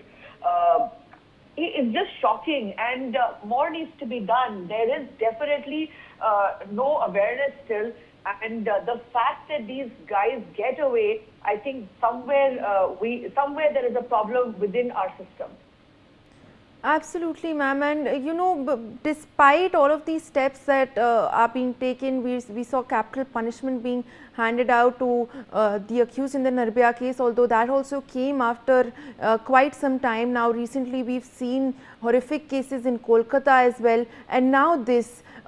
What should be done? What should we be doing? Not just our governments, not just, you know, the people, but the society at large. What steps do you want to see being taken? And especially when we look at our governments, what should be our expectations from our leaders in order to ensure that such incidents are not repeated? So, you know, firstly, I think there has to be more dialogue on this. There has to be more community awareness on this. People need to be sensitized. Accountability needs to be taken. There has to be, like I said again, zero tolerance. I mean, let's hope that since this child was from Madhya Pradesh and the incident happened in Gujarat, it shouldn't get caught. I mean, it should not have any political what do you call, cat fight, because both governments belong to the BJP. So let's hope for a smoother process in terms of the migrants who probably were in who were in Gujarat. And I mean, what I'm trying to say is that there has to be less politics in this case, because both are BJP government, BJP ruled states, and ultimately what happens is we get caught in the politics of it. There is furor on television. People talk about it for some time and then forget until another horrific case like this happens. So, you know, we have to talk about this as a community, raise these issues again and again, and the harshest punishments need to be meted out immediately. I mean, there has to be zero tolerance. You have to give capital punishment. There is no two ways about it. And as far as child safety is concerned, gender-specific assaults happen regularly. I think as a government, we need to come together along with all these NGOs, different communities, and start talking about women's safety, children's safety. We need to start sensitizing families across how to take care, how to be more aware. And also, when it comes to men and these predators, there is definitely a brain rot somewhere.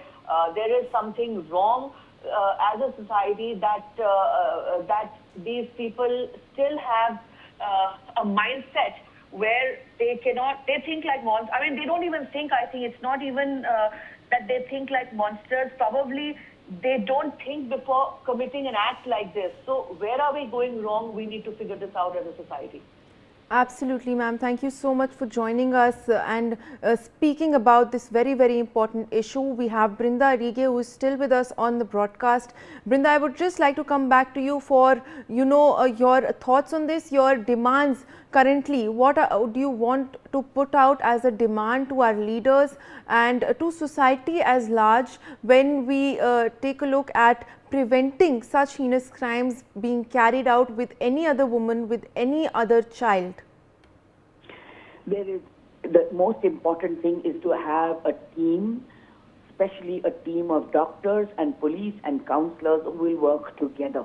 And this must be a trained team. We can't have the same people doing crime and doing traffic and everything else together and handling children who are sexually abused, assaulted and raped.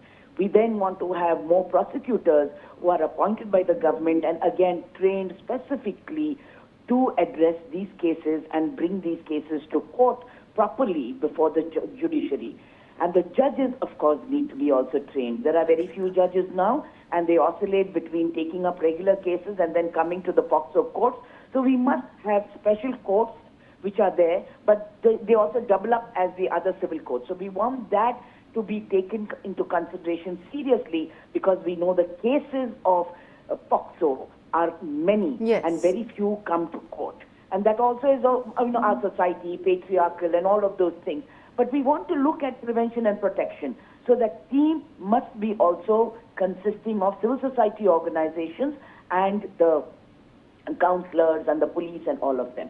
That said, we also want our politicians to look at the kind of budget that they are giving to children and women. The department itself gets least budget, and then the budget gets, it doesn't get spent. Absolutely, Brinda. Thank you so much for joining us with your perspective on that story as well. With that, viewers, we'll slip into a very short break. We'll be right back. Co-powered by policybazaar.com. Her family होगी insured. सोच रहा हूँ term life insurance ले लूं ताकि मेरे बाद family को पैसों की कमी ना हो। तू भी ले ले। अबे जल्दी क्या है, बाद में देख लेंगे। आराम से आराम से आराम से। अब तक कुणाल को हार्ट अटैक आ गया यार। पॉलिसी बाजार पर 0 GST के साथ अब 1 करोड़ का टर्म लाइफ इंश्योरेंस सिर्फ 400 रुपए महीने से शुरू।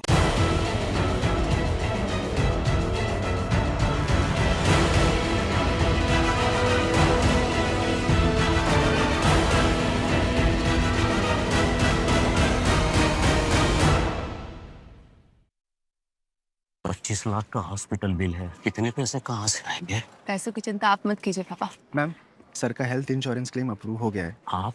पॉलिसी बाजार। पॉलिसी बाजार पर 0 GST के साथ अब 1 करोड़ का हेल्थ इंश्योरेंस सिर्फ 550 रुपए महीने से शुरू। अगर आप बनना चाहते हैं एंकर या फिर आप में है जुनून एक तेज तर्रार न्यूज रिपोर्टर बनने का, तो आप ज्वाइन करें ITV और इंडिया NewsX का media school. ITV next media international school का कोर्स आपको मौका देता है देश के दिग्गज एंकर्स के साथ काम करने का।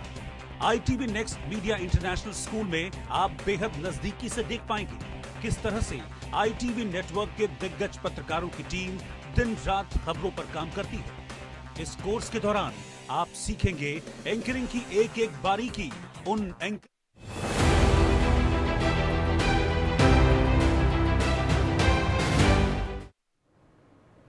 Welcome back. You're watching NewsX, and the top story that we're tracking this hour is the Goa fire tragedy.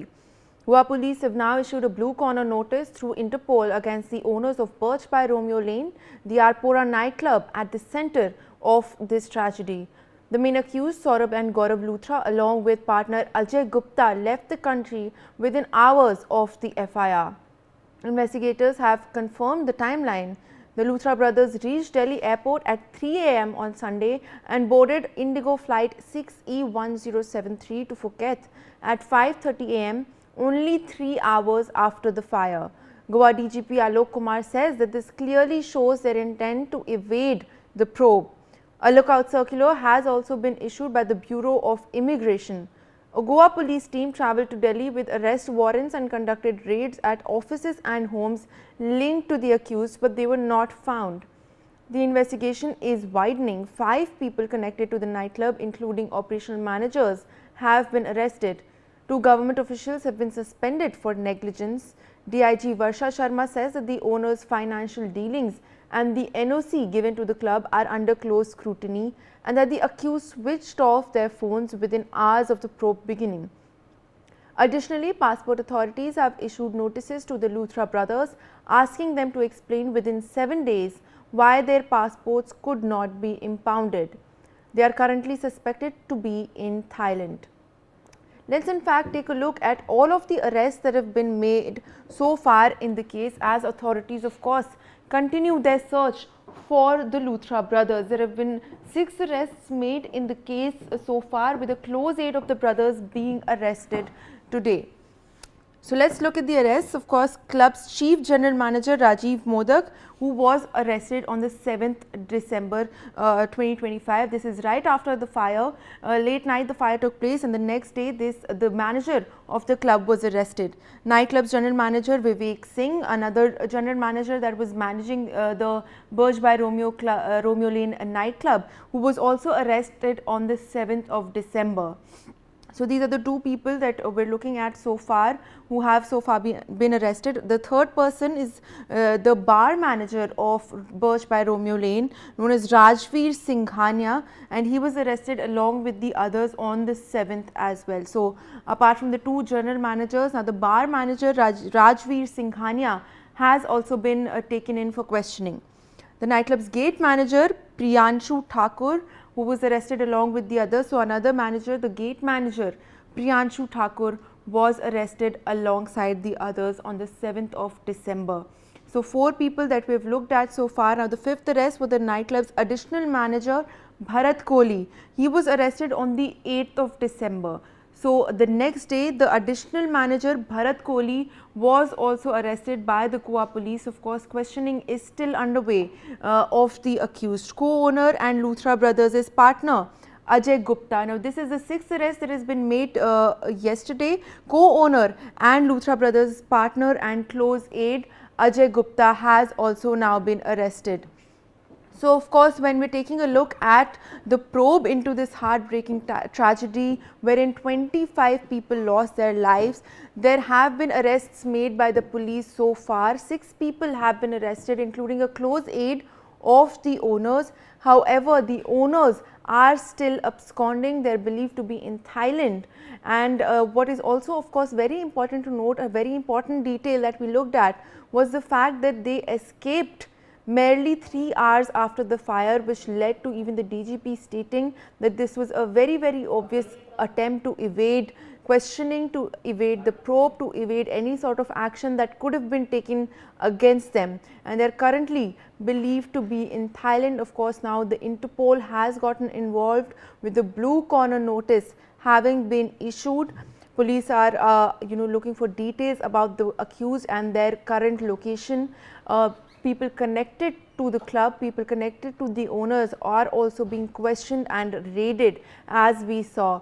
And now their close aide has also been taken in for questioning by police. This was done yesterday, and today on the 10th of December, you remember this fire occurred late on the night, intervening night of 6th and 7th December, and today the 10th of December, the owners have still not been arrested. They are still absconding, and the police believe that the two have escaped to Thailand, which they did very, very shortly after the fire initially broke out. So those are the details that we're tracking, and we of course took you through the other action that is being taken, because investigation into the case is still continuing, and we took you through all of the people that have so far been arrested. Now this includes the general manager, the additional manager, the bar manager, and all of these people who were responsible for the running of this club, because as we've been seeing over the past few days, there were major failures in following of safety norms.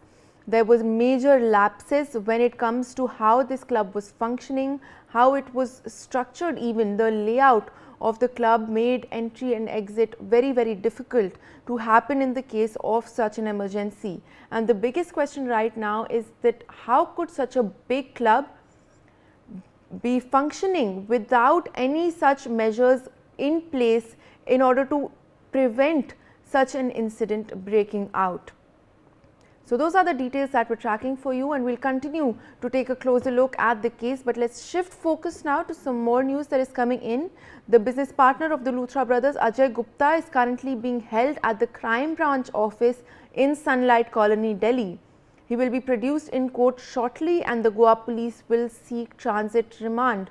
Ajay Gupta was also preparing to flee the country.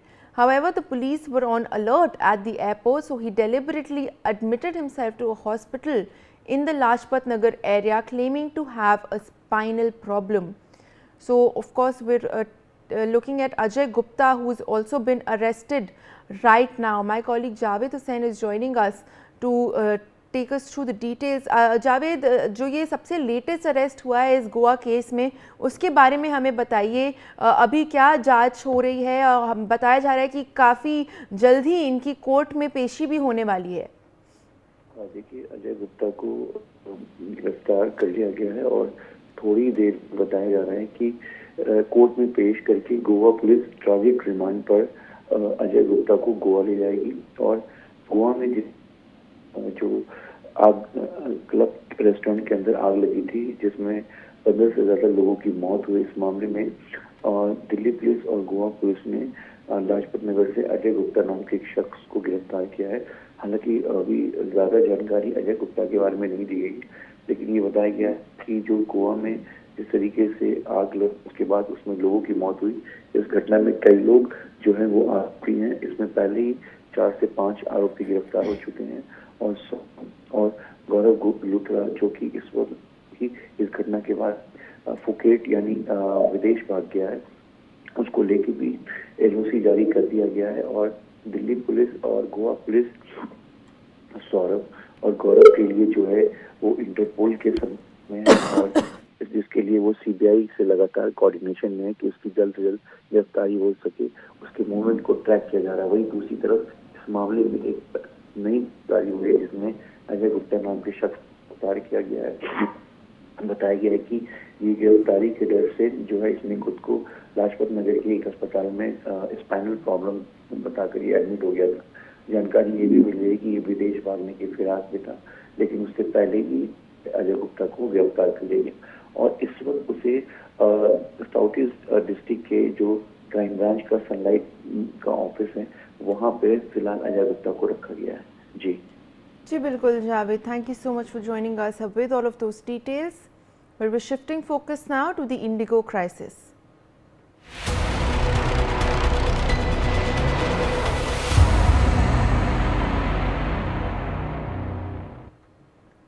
Once again, taking a look at the Indigo crisis that is still ongoing, we are now learning that 400 flights have been cancelled across the country today, where that is the 10th of December. Indigo says that it plans to fly 1900 flights on the 10th. So those are the details that we're tracking early this morning. Now, Indigo had come out yesterday and said that their operations are going on as normal, but as we just learnt, 400 flights nationwide have been cancelled today as well. Meanwhile, 1900 Indigo flights are expected to be flying. So those are the big updates that are coming in this morning. Today, of course, is the 8th day of this crisis that continues to unfold. 400 flight cancellations nationwide today as well. This comes after the DGCA had, of course, announced that 10% of Indigo flights would be, their flights would be given to other airlines in order to ensure no difficulties for passengers. My colleague Brian Thomas is joining us live from the Delhi airport. Brian, of course, we continue to track this ongoing crisis with Indigo. We're learning that 400 flights throughout the country have been cancelled today as well. Take us through the details that you're tracking. Well, we are at the very IGI Terminal 1 of the airport. Now, very importantly, and maybe it can be a relief to the passengers here who are traveling via Delhi, the situation here looks far better how we were seeing day before yesterday and yesterday. Let me show you the visuals of the fact we are at Terminal 1, and when you see these visuals of the board that is displaying the flight operations, you can see there are hardly any flight of Indigo that is showing cancelled or that is showing delays itself. Apart from SpiceJet, where it is showing delayed, there are hardly any flights from Indigo that is showing any delays or any or any cancellations. There are few, 3 others that are showing their final calls. So here clearly when we are at the IGI Terminal 1, the situation looks better here. Now let me just show you before we try to show you the other side of the airport. You see the queue at the ticket counter of Indigo is again normal. There are hardly, because when we were reporting from day one since yesterday itself, it was complete crowded. It had so many people and it was extremely chaotic. But when you see the situation here, when we are inside the IGI Terminal 1 of the airport, the situation looks better. The people were also not facing such problem. The people who are sitting here, they're from other airlines itself.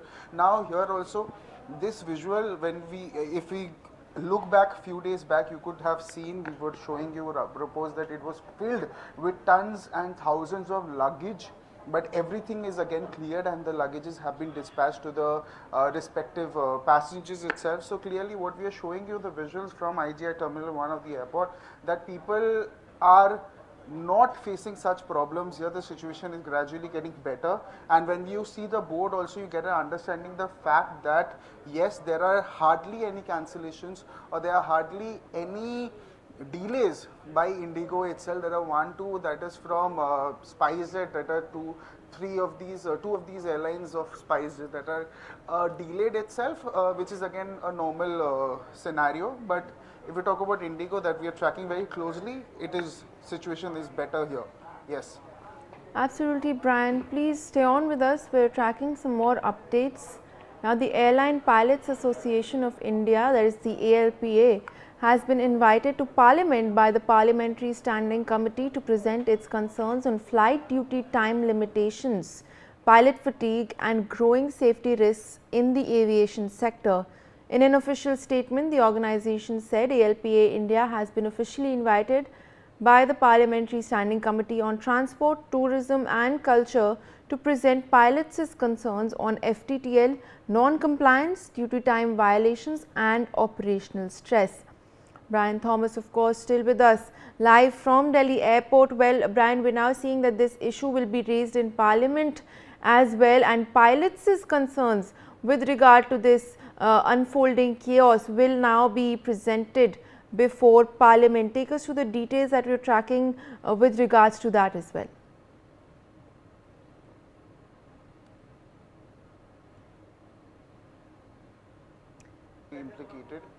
Implemented rather, the Indigo airline pilots started they started behaving in a way that there were many delays and the roster became major problems itself. Clearly the Indigo couldn't even manage operations well, and as a result of that, for the past 7 days, for a week now, 8 days rather, there was major cancellations and major delays at the airport. There were people who were stranded, who had to go meet their loved ones, had to go attend meetings, but everything got, the entire plan, their entire itinerary got jam-packed and got compromised because of the delays and because of the cancellations itself. Now, yes, the central government had to intervene, the government had to intervene to ensure that people get their refund.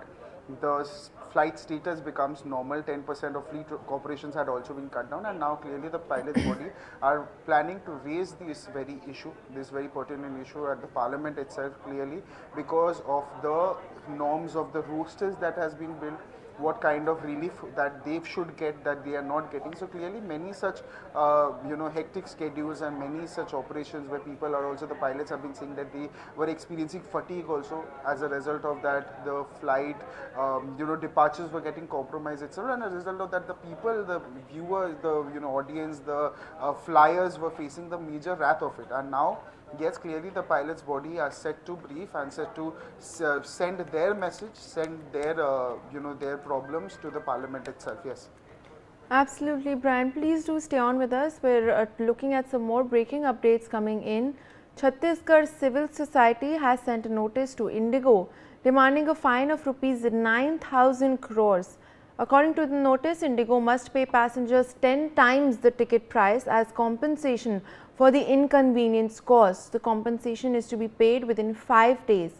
A complaint regarding the entire matter has also been sent to the Prime Minister by the Chhattisgarh Civil Society. In Raipur, 64 flights have been cancelled in the last 4 days. 4 flights to Mumbai, Delhi and Hyderabad have been cancelled today as well. Brian Thomas continues to be with us. Well, Brian, of course, we're taking a look at the anger amongst people. Now, this civil society in Chhattisgarh has issued a notice for Indigo as well. Have you been able to speak to some people on the ground? As you've stated, operations seem to be normalizing somewhat. However, we have seen passengers say that they've still not received their refunds.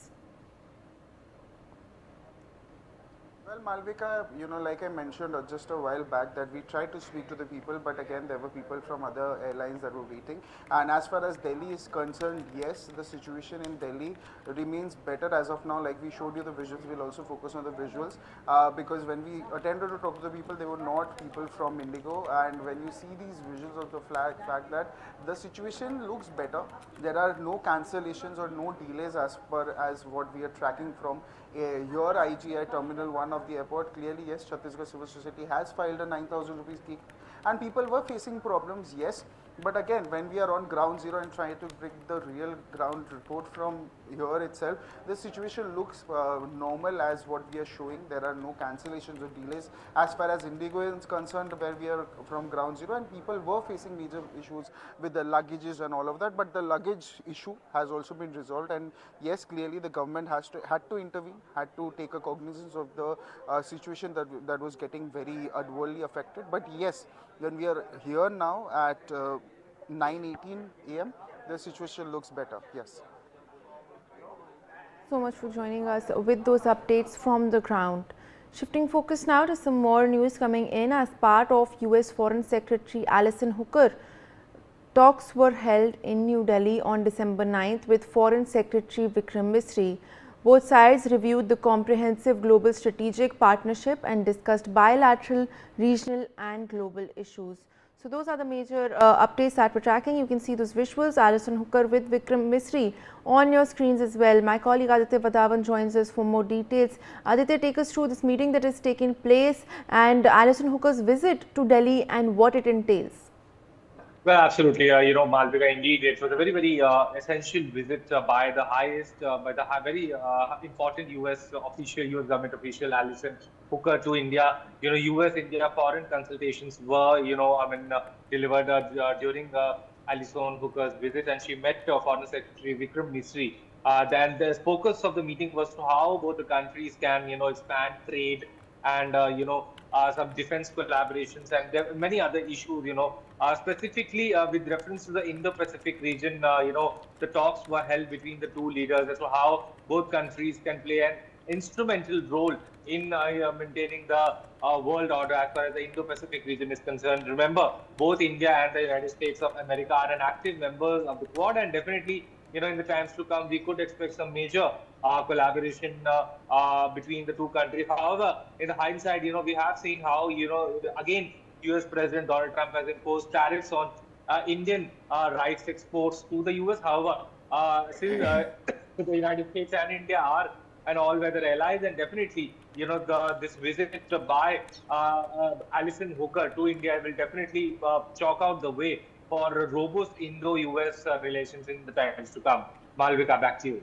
Well, of course, Aditya, and as we of course know, this is a 5-day visit. She's expected to be here till tomorrow. What else is on the cards during this visit? Take us through what we can expect further from her 5-day visit to India. Well, definitely, her 5-day visit is very, very jam-packed. The schedule is very jam-packed. Now she's scheduled to travel to Bengaluru in her last days during her India visit, and definitely there are several US consulates. There is one US consulate in Bengaluru, and definitely there could be some major explorations in the domain of innovation where Ms. Alison Hooker will definitely meet the concerned officials, and definitely we can expect some major breakthrough as far as this is concerned. Malvika. Absolutely, Aditya. Thank you so much for joining us with those details. Let's shift focus now to some more news coming in. Pakistan's Interior Minister and Asian Cricket Board's chief Mohsin Naqvi's car was thoroughly checked at the British Foreign Office. Visuals of the incident, of course, on your screens show an embarrassing scan of the Pakistani Interior Minister's car, something that does not happen to such high-level officials usually. And we're showing you those visuals as well, his car being scanned at the British Foreign Office. Now, videos of this are being shared online. This has, of course, created quite a stir on why the car of such a high-ranking official would be undergoing such thorough security checks. That is a question that people are asking, and we've seen this video being shared quite widely on social media as well. Those are the latest updates that we're tracking with regards to this. Now, remember the previous controversy involving Mohsin Naqvi and the Asia Cup trophy that had unfolded with India as well. My colleague Arzu Seth joins us for more on this story. Arzu, take us through this security check of Mohsin Naqvi's car. This incident has caused quite a lot of conversation online as well. Well, definitely, in a major embarrassment for Pakistan, the car of the Interior Minister was reportedly stopped by authorities in London, and the British police stopped the Naqvi's car and conducted a thorough search. But it is unclear whether it was a routine check or if there was some other reason. But it certainly reflects Pakistan image and diminished international standing and lack of diplomatic credibility.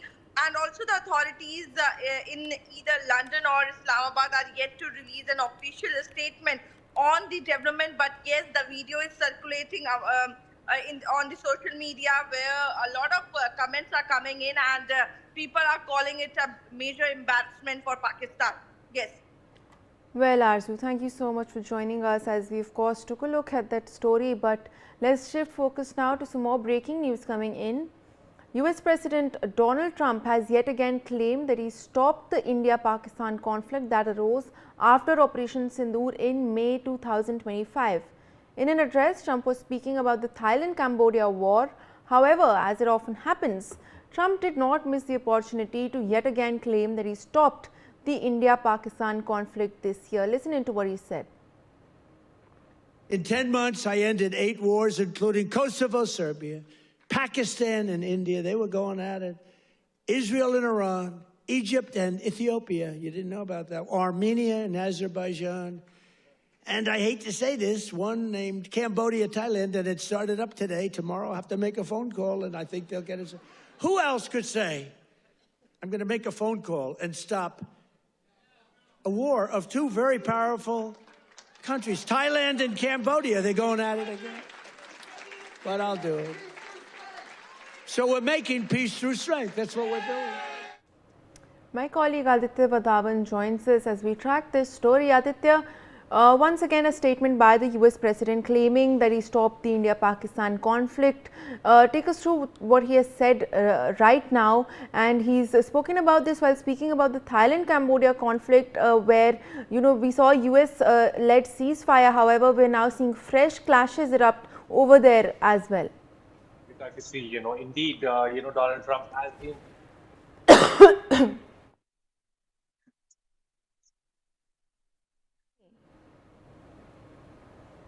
well, absolutely, Malvika. Indeed, if you see, Donald Trump, US President Donald Trump has been making repeatedly such statements that, he should be given the Nobel Peace Prize for stopping 7 wars, be it India, Pakistan, be it Israel, Iran, be it Thailand, Cambodia, be it Egypt and Ethiopia, which he said during in the video. So indeed, these reflect the narcissistic tendencies of US President Donald Trump, and indeed, time and again, he has repeated these statements, and again he is saying such statements that he has stopped the war. All the credit should go to him, and definitely he should be nominated for peace, Nobel Peace Prize.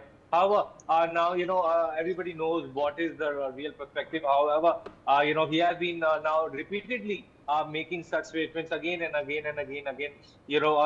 Just trying to gather and muster attention from the global community that he is a renowned unannounced peacemaker, and definitely we could expect some more from the US President Donald Trump, that he'll continue to speak. He will continue to repeat these claims that he has stopped these wars, and he should be given accolades for that. However, in the hindsight, this clearly reflects the narcissistic tendencies which the US President Donald Trump has. Malvika, back to you. Well, Aditya, thank you for joining us with those details. Let's shift focus now to some more breaking updates coming in.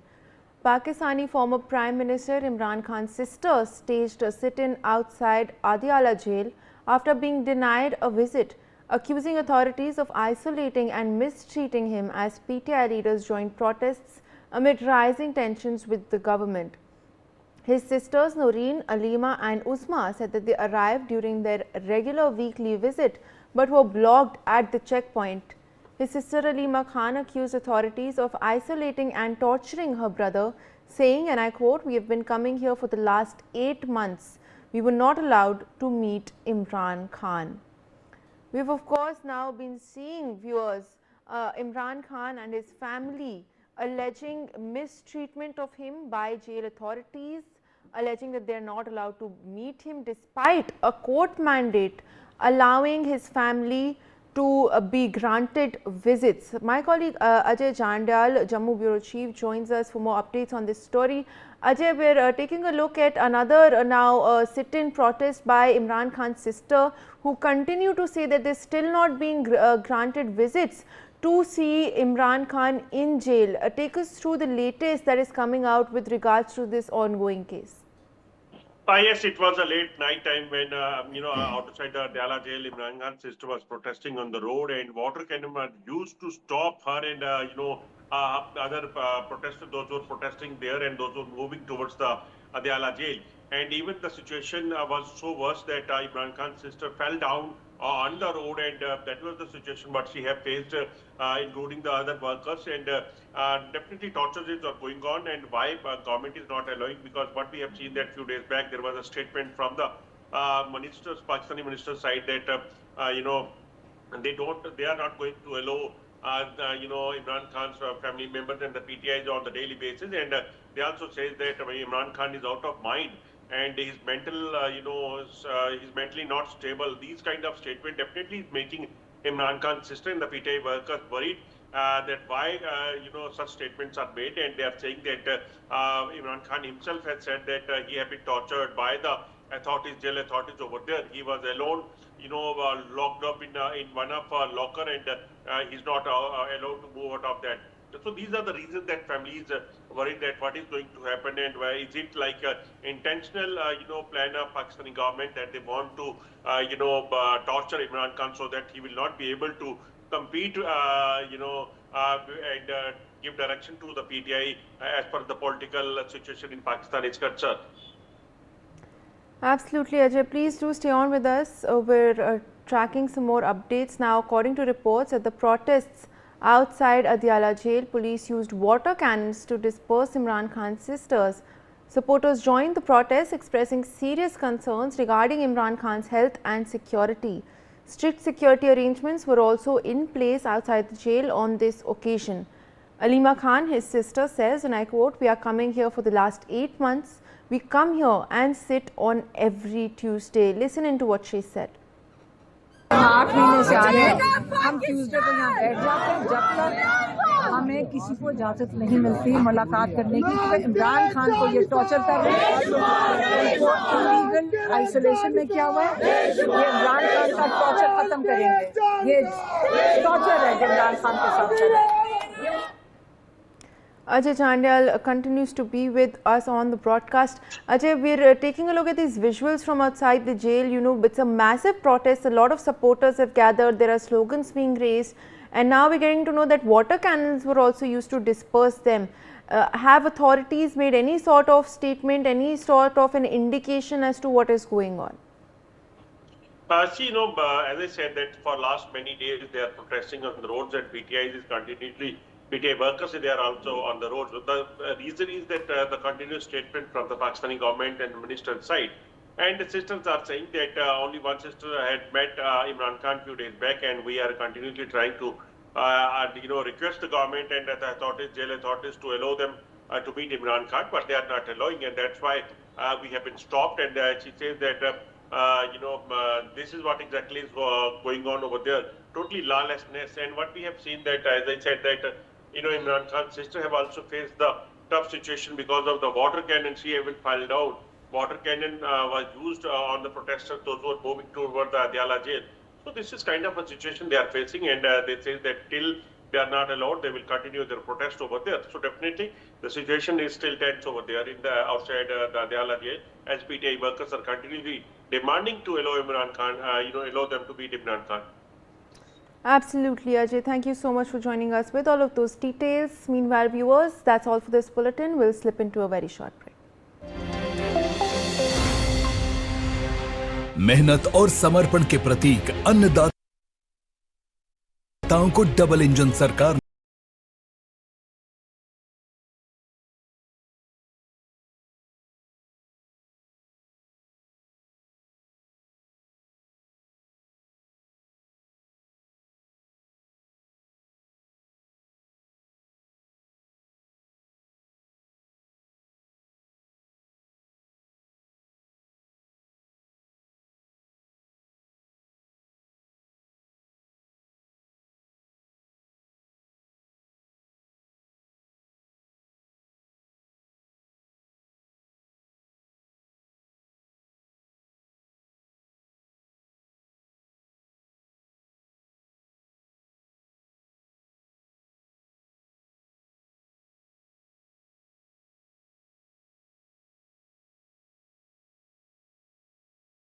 सरकार।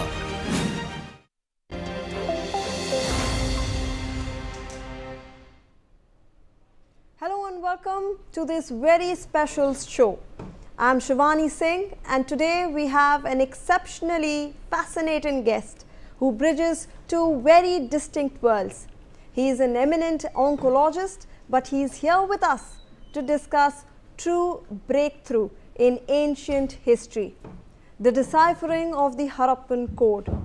Joining us is Dr. Puneet Gupta, MBBS, MD, DNB, DM, PhDP, MBA, Chairman of the Cancer Care and an Indologist, epigraphist. Dr. Gupta is here to help us understand how the concept of Vishwaguru, which is the idea of India as a global teacher, was actually depicted in the Harappan script, which dates back to the period between 3800 BCE and 1300 BCE.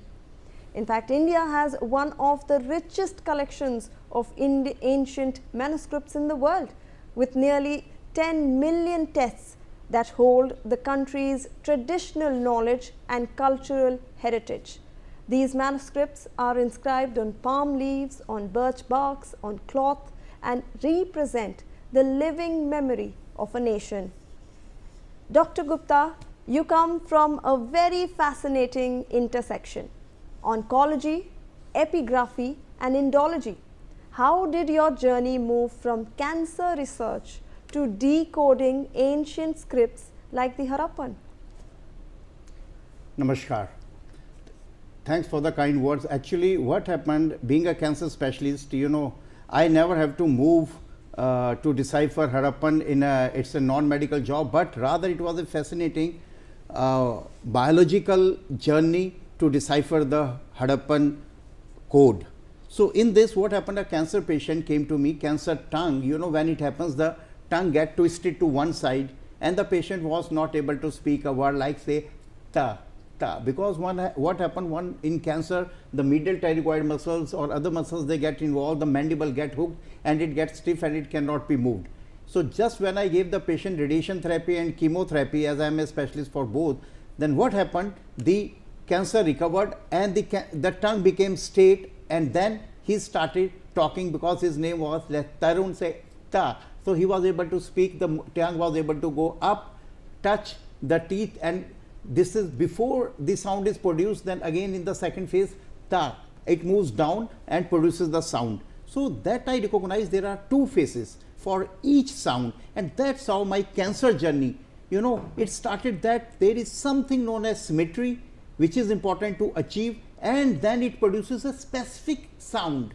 So I call it a biological model of 3S, that is the symmetry, the specific sound produced, special sound, and then the special script we have to have for this. If we do the vector analysis of this tongue movement, then we say there is a particular script writing, and now there are two phases: pre-phonetic, that's the before the sound is produced, and post-phonetic, after the sound is produced. And then I started scanning for these word letters each by each, and then I found one by one I deciphered whole of the let's say writing system. For each sound there were two symbols. So sir, can you in simple terms help us understand what those two symbols means, because this writing system is very different from what we know as of now? Yeah, because nobody, if you see, there were about 100 people have tried and 100 papers have been produced in last 100 years. But what was happening, nobody was able to crack it fully, because what we were thinking that, many a times we were thinking it is not a script at all. And sometimes we were thinking, oh, it may be a pictography only, these are pictures only. Wheel means if a wheel like representing is there, it is a wheel. And some say, oh, it is a man is drawn. Some say, oh, no, this is somebody carrying the pot. But surprisingly, they were all letters actually. And what happened, there is one person, what we call, he's a great epigraphist. We have lost him, he has died. So what happened, before he did a great job, Mr. Devan, he collected all these symbols and he grouped them into almost 417 symbols. And these 417 symbols, I noticed that there are two kind of, you can simply make two groups out of them. One is that they are what I call a stand-alone symbols. So I am going to publish a book now. You will find one. My recently book is in press, and you will get the stand-alone Harappan alphabets. And then about 80 signs are there which are stand-alone, and rest of the sign in 417 are the what we call the cluster signs. Because if you see many of the scripts, they don't have the clustering. Just like we write Siddhi, so there is a sa and along with the e, and then the and small the, and then there is a diacritic or what we call as the matra of e. So this is known as Siddhi. This kind of writing system, what we call the clusters, are the rest of the 417. If you take out these 80, are the what we say the cluster signs. So this is how I was able to find biologically, scientifically, and based upon my cancer knowledge and about the speech and script and the symmetry, that was my eureka moment. So this also includes those multi-layered, the descriptions that you were talking about that's present in the seals. I believe you also have some seals, and if you can show our viewers what that actually looks like. Yeah, sure. So this is, somebody will think they are very big, big boards, billboards, and in Dholavira and all that we had, right from the small seals, and they are to the bigger seals. You can see something of this size which can come in the palm, and then there are the bigger ones. These were the maximum size of the seals that one can have. So these seals were really, if you see, the majority of the seals were almost 2.5 centimeter by 2.5 centimeter. This kind of seals were there, and they are made up of soft stones, and you have to heat them, and then they will persist for, let's say, 2000 years, 3000 years, 4000 years, and this is the beauty of 5000 years, 6000 years. Because if you know India, the basic problem with archaeology and these findings were there because our climatic conditions are not suitable even to preserve the bones. Just like in Egypt, if you go, the sand is dry, climate is dry, the bones, you keep them for thousands of years, you can retrieve the DNA. But here in India, most of our bones, they are not able to get fossilized, or they are not able to be available even for the DNA examination, because everything get rotten up. So the seals only and only were the great architectural, archaeological help for us to really get our heritage back of almost thousands of years. You can say from heritage right from Mehergarh sites, which are old from 7500 BC to 1300 BC, we are finding our heritage. But the writing came bit late, around 4000 BC to 1300 BC. And these are multi-layered seals, sir. So they have multi-layered meaning. You have spoken about how important that is, and that depicts how culturally and emotionally they were very intelligent, these Harappan people. Yeah, if you see, I will say I can summarize them in my top 10 findings. So first to begin with is that these people had the one sect was, Harappan group was there who were of the Vedic culture. They were with the Vedic culture, the fire worship and all those things were going on. So they were with the Vedic culture. Then there is a second sect of people, what we call, as there is a Kartikeya tradition, Shiva tradition, Parvati tradition. This Kartikeya tradition is there, and there are some seals which are related with the Kartikeya tradition. Then comes the tradition which we call as, they are related with the Avadhut tradition. If you see, there is a yogi sitting here and with the butterfly pose.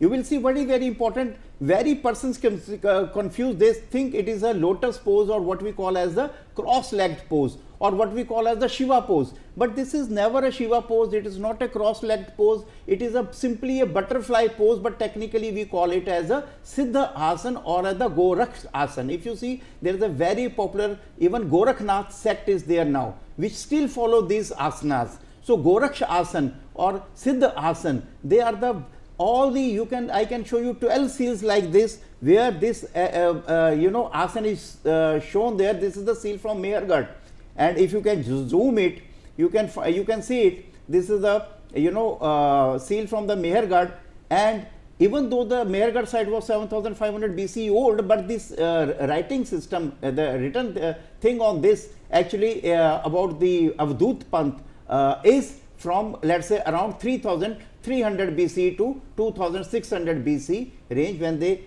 writing system really got matured. So all these two seals are from the Avadut or Dattatreya sect. Then we have Adi Mata sect. We call it as Shri Yantar or Tripura Mata or Lalita Mata. So this sect was there prominent. There are some seals which those sects also. Then there are seals with what we call as the Ishkwaku tradition, means Jina traditions.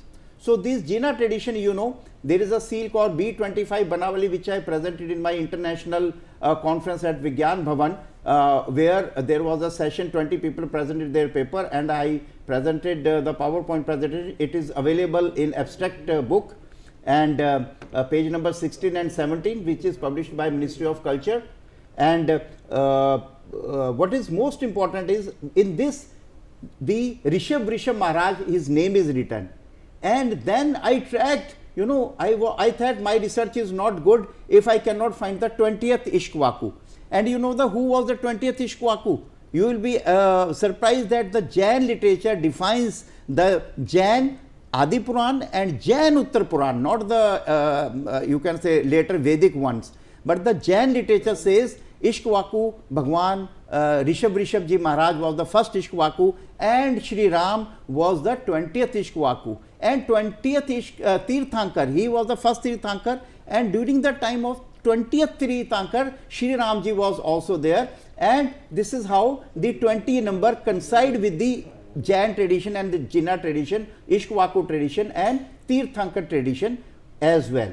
So next we go to the discovery of the medical. If you see, this is a medical seal where the medicine is safe delivery. I was surprised in this seal. If you see, same inscriptions are on one side, and the below is actually the another part of the seal, other side of the seal. So which I have used this thing 3D printer to have this seal with you, but actually it is a kind of one side than the another side. So in this medical seal, there is a description of the how to conduct a safe delivery. So there it is written that it is like that there will be two rowers. So two tigers they have shown here. So one time the rower will be there when lady will deliver a child, and second delivery, if you reverse it, the second rower will be there when you have to deliver the placenta. So it is very important that you should not miss the delivery of placenta, because if you miss to take out the placenta, as you know, even in modern gynecology, and this happens late, when the newborn is gone, is delivered, and after that the placenta comes. So two things comes as a difference of about 20 to 30 minutes, and there should not be delay of more than 30 minutes. And if you miss it, you collect the newborn and you say, okay, now my job is done, then the lady will bleed and she will die of during the pregnancy, during the what you call the delivery time. So this usually happens. So this is the very important educational seal, and this is how they propagated also to the other. And last is the mathematical seal. In this mathematical seal of this size, now what is important in the mathematical seal, I found that Harappan 0 and Harappan metric system is there, which we think the metric system has, introduced later by this thing, and even the bricklayer system we call at the British filing system, but that is actually should be known as Harappan filing system, because even now for building making we lay the bricks in the same pattern, and even the big bricks are manufactured with the ratio of 1:3:5, but that is not about inscription, so I will not dwell more into that. But we have to understand that this tradition was linked with our also what we say the writing system. Right. So, sir, as per your understanding, the Harappan writing system has been prevalent throughout the Harappan heritage as the mother script for almost all the ancient writing systems, including Vedic, Jina, Lalita, Avadut, medical and mathematics that you mentioned among others. And does it transform into a singular form representing all of these in classical Sanskrit, Prakrit, Pali, etc.? No, see, important is that we have to understand that, let's say Sanskrit come later on in 100 BC, till now we are believing that, and you know Devanagari came in around 700 AD, and after that Punjabi came after 700 AD, Marathi and all that, they came after 700 AD. And what happened, if you see the Prakrit and Pali, they came at around 600 BC, and Tamil Brahmi came at around 800 BCE, and Sri Lankan Brahmi also came at around 800 BCE. But very important is that what happened during 4000 BCE to 1300 BC when our writings are available. First writings I will say are available in the Balakot, Pakistan pottery. If you see that pottery is almost 4000 BCE, and then 3800 BC, 3600 BC, 3000 BC, then it get 2600 BC, 2000 BC, and then we got the writings till 1300 BC. But there is a change in pattern, but some of the as the Hadappans have the same bricks throughout. Some people say, sir, how it can remain same so much throughout? Because the Hadappans have the same bricks throughout all the civilization in an area of almost, you can say, 1 million square kilometers. Their weighing system was same. So why not their writing system? So they were very particular, they were very methodological. So they have evolved the writing system, and the beauty was there. They had, for each sound they have two, and as per as the tradition you are talking, the Hadappan traditions were, let's say, there were the tradition of Jina. So this first Ishkwaku, they were using special terms. Let's say they use special terms. Let's say Rishab is there for his particular name. Then we have a Sharman Pratha or Shaman Pratha or Sharman Pratha, which is only in the Ishkwaku and Tirthankar lineage or Jina lineage. If you have, let's say, I today say Jai Mata Di. So Jai Mata Di I cannot say for what you say for the Shiv, Parvati, Ganesh or Kartike. So we use it particularly for the Mata, Durga Mata.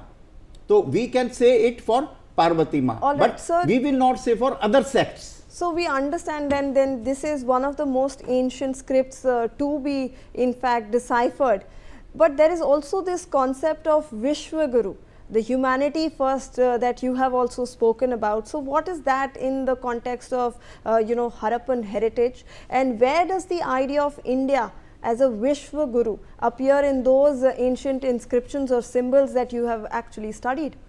See, we have to go to the story of writing a bit to understand this, how we have placed this as a Vishwaguru, because it's not a proud movement only for Hadappans, but to humanity as such, because this is the humanity first true writing system. So in 4000 BC to 2000 BC, if you see the Google and see the writing history in the world, there were only 3 scriptures were there, which we have decoded. Hadappan was not decoded, but in this time there were 3, 4000 BC to 2000 BC I am talking, to make it simple.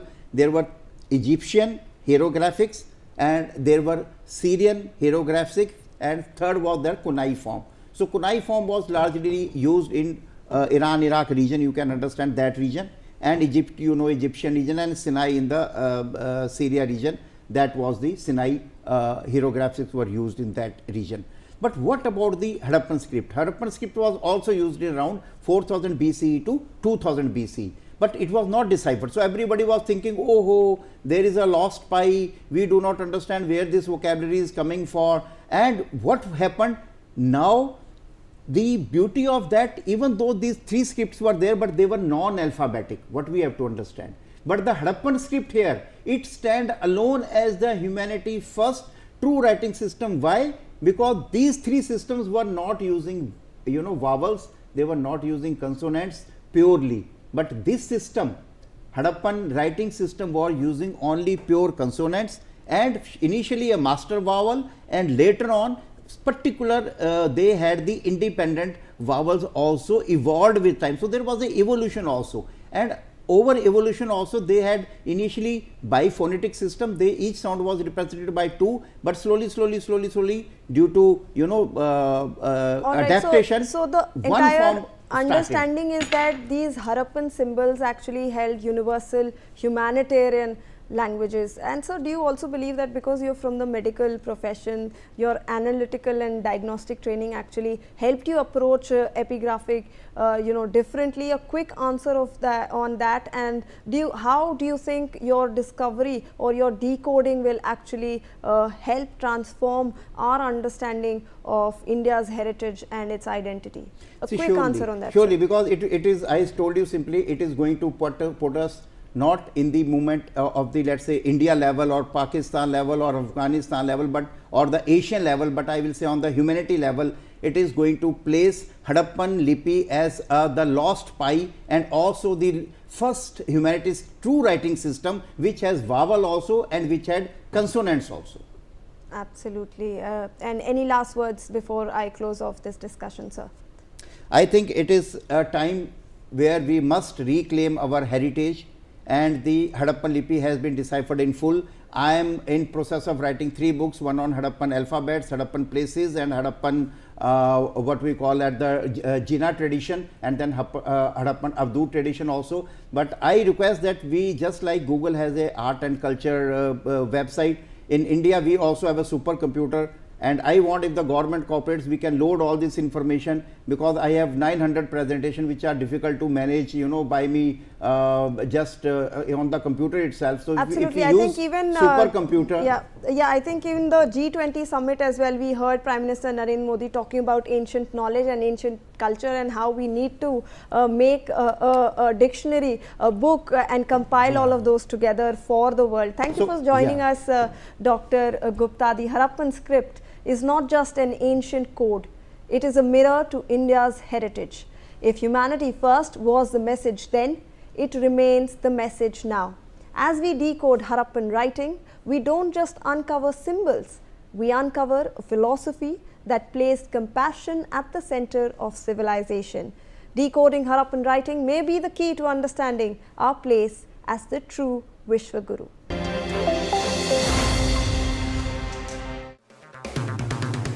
अगर आप बनना चाहते हैं anchor, या फिर आप में है जुनून एक तेज तर्रार न्यूज रिपोर्टर बनने का, तो आप ज्वाइन करें ITV और इंडिया न्यूज NewsX का media school. ITV next media international school का कोर्स आपको मौका देता है देश के दिग्गज एंकर्स के साथ काम करने का। ITV next media international school में आप बेहद नजदीकी से देख पाएंगे किस तरह से ITV नेटवर्क के दिग्गज पत्रकारों की टीम दिन रात खबरों पर काम करती है।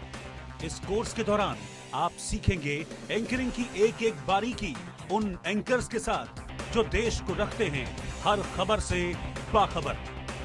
ITV next media international school का ये कोर्स आपके एंकरिंग स्किल्स को करेगा इतना सशक्त, मजबूत, जिससे आप बनेंगे पत्रकारिता की दुनिया का वो चमकता चेहरा जो दुनिया देखेगी और पसंद करेगी।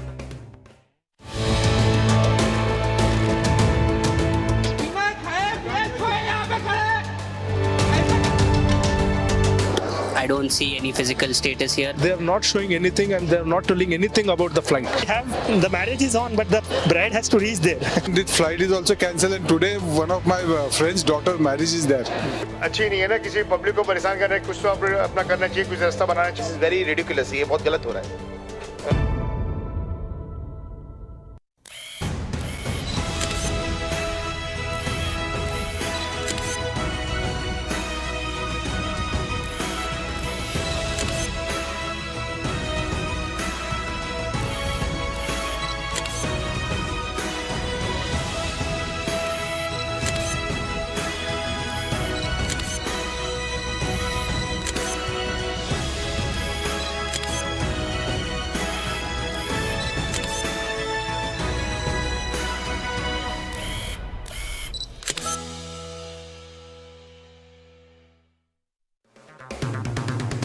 अगर आप बनना चाहते हैं एंकर, या फिर आप में है जुनून एक तेज तर्रार न्यूज रिपोर्टर बनने का, तो आप ज्वाइन करें ITV और इंडिया न्यूज NewsX का media school.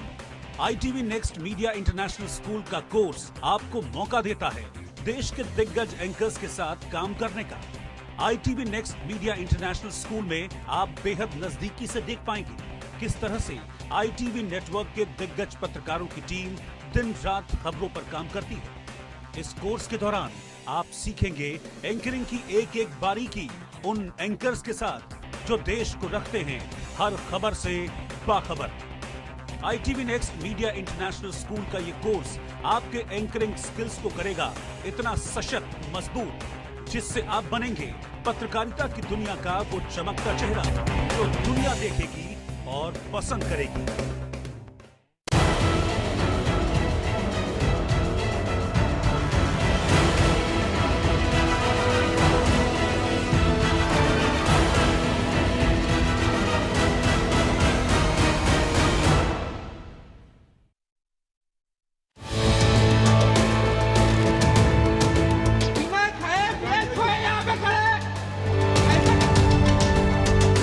I don't see any physical status here. They are not showing anything and they are not telling anything about the flight. The marriage is on, but the bride has to reach there. The flight is also cancelled and today one of my friend's daughter marriage is there. अच्छी नहीं है ना किसी public को परेशान करना है, कुछ तो अपना करना चाहिए, कुछ रास्ता बनाना चाहिए। वेरी रिडिकुलस, ये बहुत गलत हो रहा है।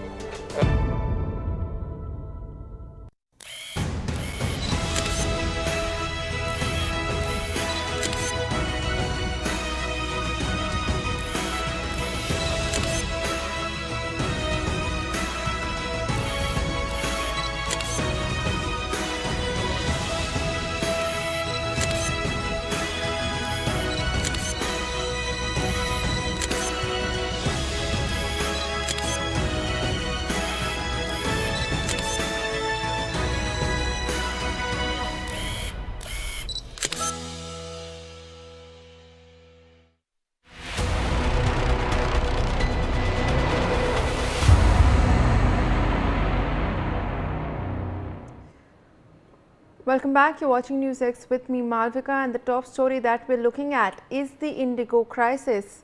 Indigo is facing its toughest rebuke from the government in years.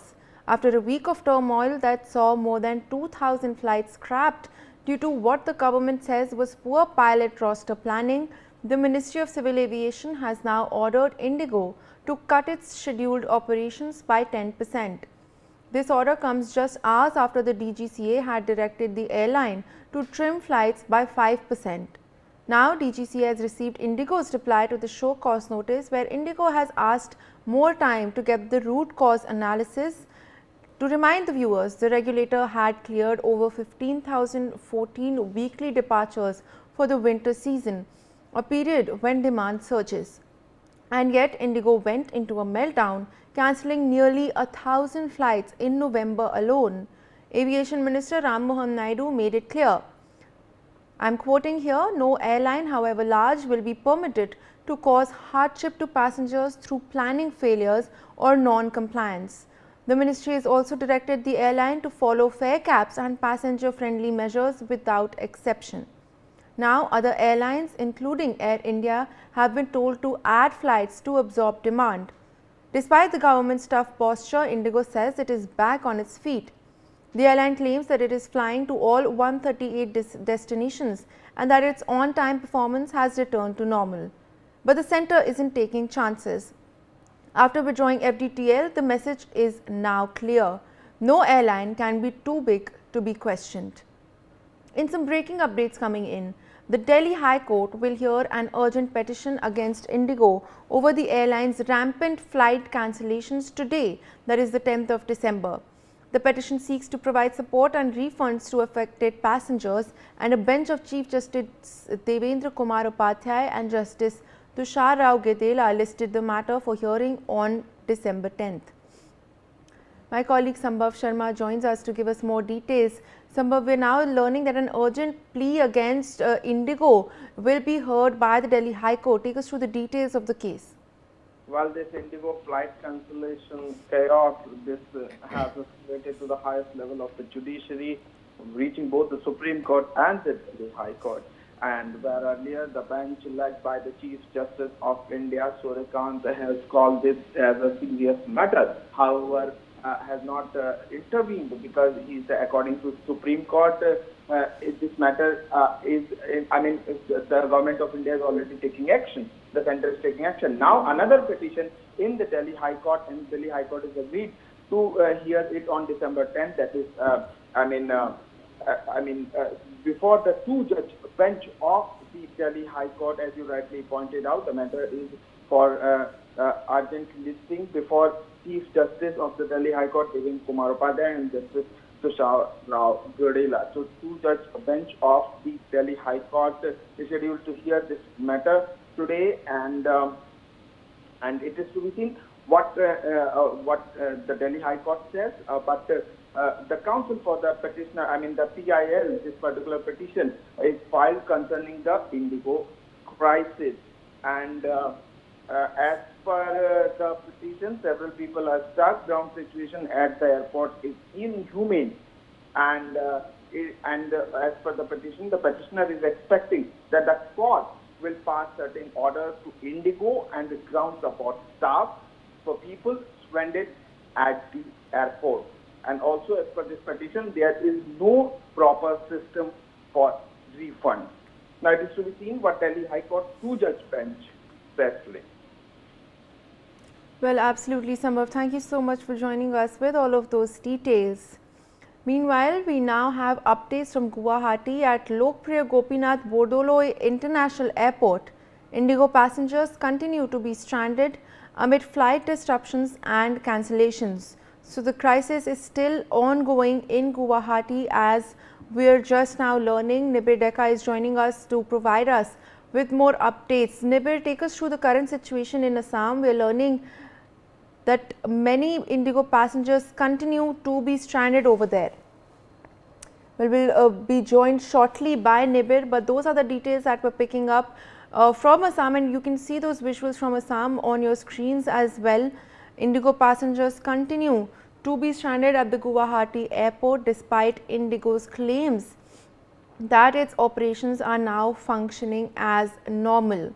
However, we are seeing that this flight crisis is still continuing. As we'd earlier learned, over 400 flights nationwide were cancelled by Indigo today as well, and that disruption is being witnessed in Assam. Guwahati airport passengers continue to be stranded. There are still disruptions and cancellations that have been reported. Nibir is back with us. Nibir, take us through the current situation in Assam. We are learning that there is still quite some disruption that the Guwahati airport is facing. Well, the operations of Indigo has resumed. However, some of the flights are yet to go on, and as due to delay, of the passengers are being stranded at the Guwahati airport. However,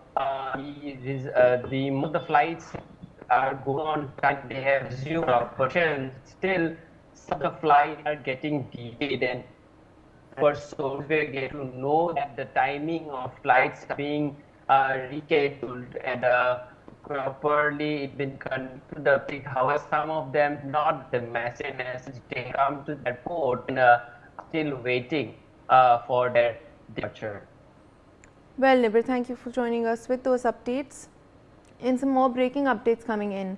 According to a Civil Aviation Ministry official who reportedly conducted a surprise inspection at the Mumbai airport, he said that major affected sectors of the flight delays domestically are Mumbai, Ahmedabad, Delhi, Bengaluru, Hyderabad, Chennai, Kolkata, Kochi, Goa and Lucknow. So major airports are some of the worst affected by the ongoing crisis. Brian Thomas is joining us live from Delhi airport.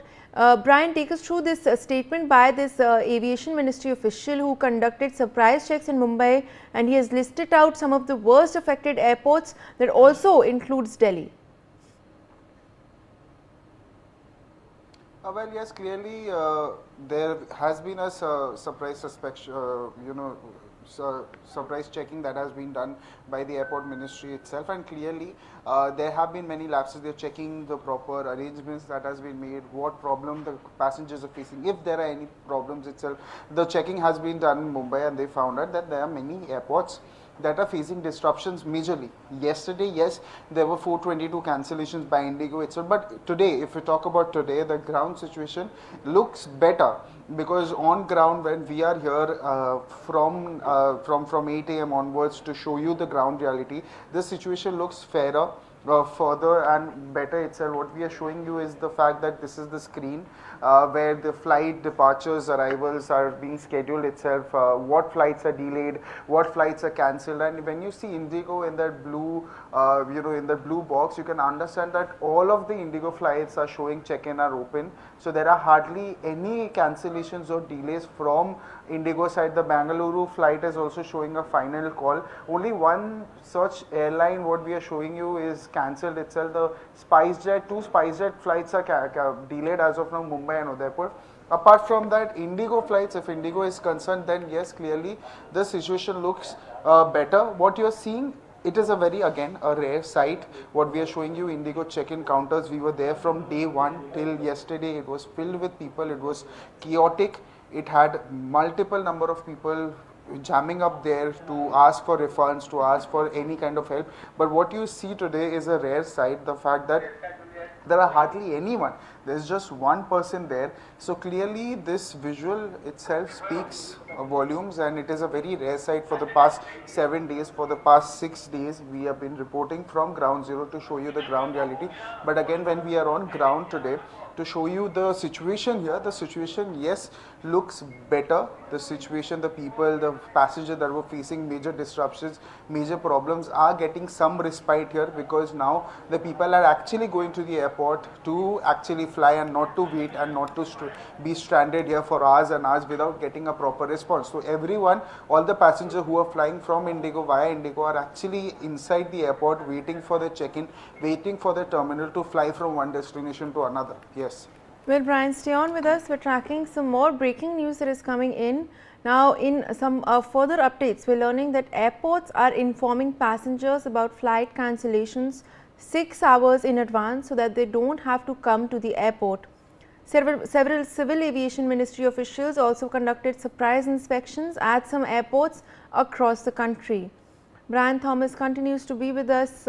Brian, of course, what we're looking at over here is steps are being taken by the government to ensure that passengers don't face more difficulties, and several surprise checks have in fact taken place. Take us through the details of what exactly it is that the ministry is currently doing in order to deal with this crisis. Well, clearly, like we've been mentioning, like I've been reporting from ground, speaking about the efforts that the government is taking, the reduction of 10% of their fleet operations, and also now Indigo stabilizing their operations itself. And clearly the airport authorities are also issuing a proper directive that if there is any cancellation or delays, they are informing the passengers 6 hours prior. Now, if suppose you talk about SpiceJet that is delayed, 2 SpiceJet flight is delayed, now the airport authorities and 1 Akasa Air flight is delayed. So what the airport authority are doing, they are informing the passengers 6 hours prior so that they don't have to come to the airport and wait for it. So clearly the airport authorities are taking their own time to ensure that people are not helpless and people get their time gets managed somehow, and they don't feel stressed out or they don't feel anxious, the fact that they've come here and they're waiting for hours and hours without getting a proper response. So clearly now when we are on ground to report what the situation is, the situation of Indigo looks better, and the airport authority are also taking all efforts to ensure that the people are not stranded or the people are not facing heavy difficulties or problems that they were facing for the past 6 days or 7 days per se. Yes. Well, of course, Brian, and since you're currently at the Delhi airport, we're of course reporting live from the ground. Have you been able to talk to some people, get some reactions of some of the passengers? Because as you said, operations seem to be normalizing today.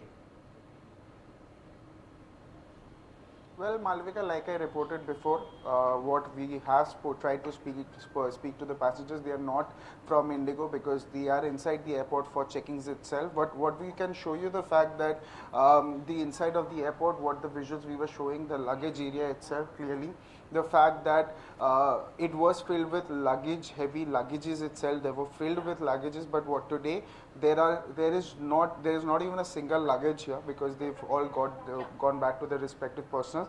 And again, talking about the people, I've been mentioning the fact that yes, there are no people. We try to speak to them, but they were from different airlines for waiting for different departures or arrivals per se. But again, Indigo ones, all the Indigo flights have been scheduled for today, and they are running on time as as what we are showing you, also what the display is also showing, and clearly this is the situation that we are reporting from Delhi IGA Terminal 1 of the airport. Yes. Well, stay on with us, Brian. In some more updates, we are learning that at the Indira Gandhi International Airport in Delhi, where Indigo passengers are reportedly, they continue to be stranded amid flight disruptions and cancellations. Well, Brian, however, as you said, the situation on the ground seems somewhat normal today. There is no disruptions, no cancellations so far in Delhi. However, 400 flights nationwide have been cancelled, but in Delhi, what you're telling us is there are no cancellations of Indigo today. Well, yes, if we are reporting from Delhi, what we can show you the visuals from the display board that shows your proper timings of departures, your flight number, your flight details and everything, the gate numbers and all of that. So when you see these visuals, you understand the fact that from ground zero, there are hardly any cancellations from Indigo flight. There are 1-2 from Akasa Air, SpiceJet and other airlines. But if you talk about Indigo, you see these are check-in is getting the check-in gates are all from Indigo to Goa. The check-in is closed. There is one for Bangalore that is gate is closed. So clearly they are all flying. Just Jodhpur one has a final call itself. So when you talk about the blue ones, the Indigo ones, what you can see, and I'll request my camera person Himanshu just span around and show the fact that this looks normal itself. The Indigo ones are showing the final calls, and all the scheduled flights for Indigo are actually departing. One Mumbai has also already been departed itself, which was a 10 AM flight that was scheduled for 10 AM. So that has also departed itself. So right now what we are showing you, it is running on time itself. Again, I'll request my camera person to just show the 10 AM flight has departed to Mumbai. So yes, clearly on ground when we are here reporting the real story, the real incidents, yes, clearly the situation looks better as of now. Well, Brian, thank you so much for joining us with all of those updates live from the ground. Let's now also take a look at the Ministry of Civil Aviation, which has now ordered Indigo to cut its scheduled operations by 10%. So we'll in fact be taking you through the details of this order, wherein Indigo has been asked to cut its flights by 10% in order to ensure that passengers don't face any more difficulties because of the airline. So what exactly is in this order? Well, DGCA orders Indigo to slash 10% of winter 2025 schedule immediately. So 10% of the winter schedule of the flights by Indigo have been asked to be slashed with immediate effect. Indigo to cut over 1500 weekly flights from current 2145 operations. So that's a huge cut over there. From 2145 flights, 1500 flights have been asked to be cut. Daily flights reduced from 306 to around 276 starting winter 2025. So daily flights reduction has also been ordered by the DGCA for Indigo. Revised winter schedule must be submitted by 5 PM on December 10th, 2025. So Indigo has till 5 PM today to submit the schedule, the revised schedule that they will come up with following these cuts. High demand and metro routes to get priority in new timetable. So this demand of people, considering that the winter schedule is usually one of very high demand, that will be kept in mind while the making of this new schedule. Single flight vulnerable routes face maximum cancellations this season. So another very important fact, the single flight vulnerable routes which usually have just one flight that is operating, are the ones that are witnessing the most cancellations, which is leading to more difficulties for passengers that are traveling along these routes. So of course, we are seeing some major action being initiated by the DGCA, by the Ministry of Civil Aviation, in order to make sure that passengers don't continue to face any more difficulties. We will of course keep tracking the updates on the Indigo crisis, but let's shift focus now to the Goa fire.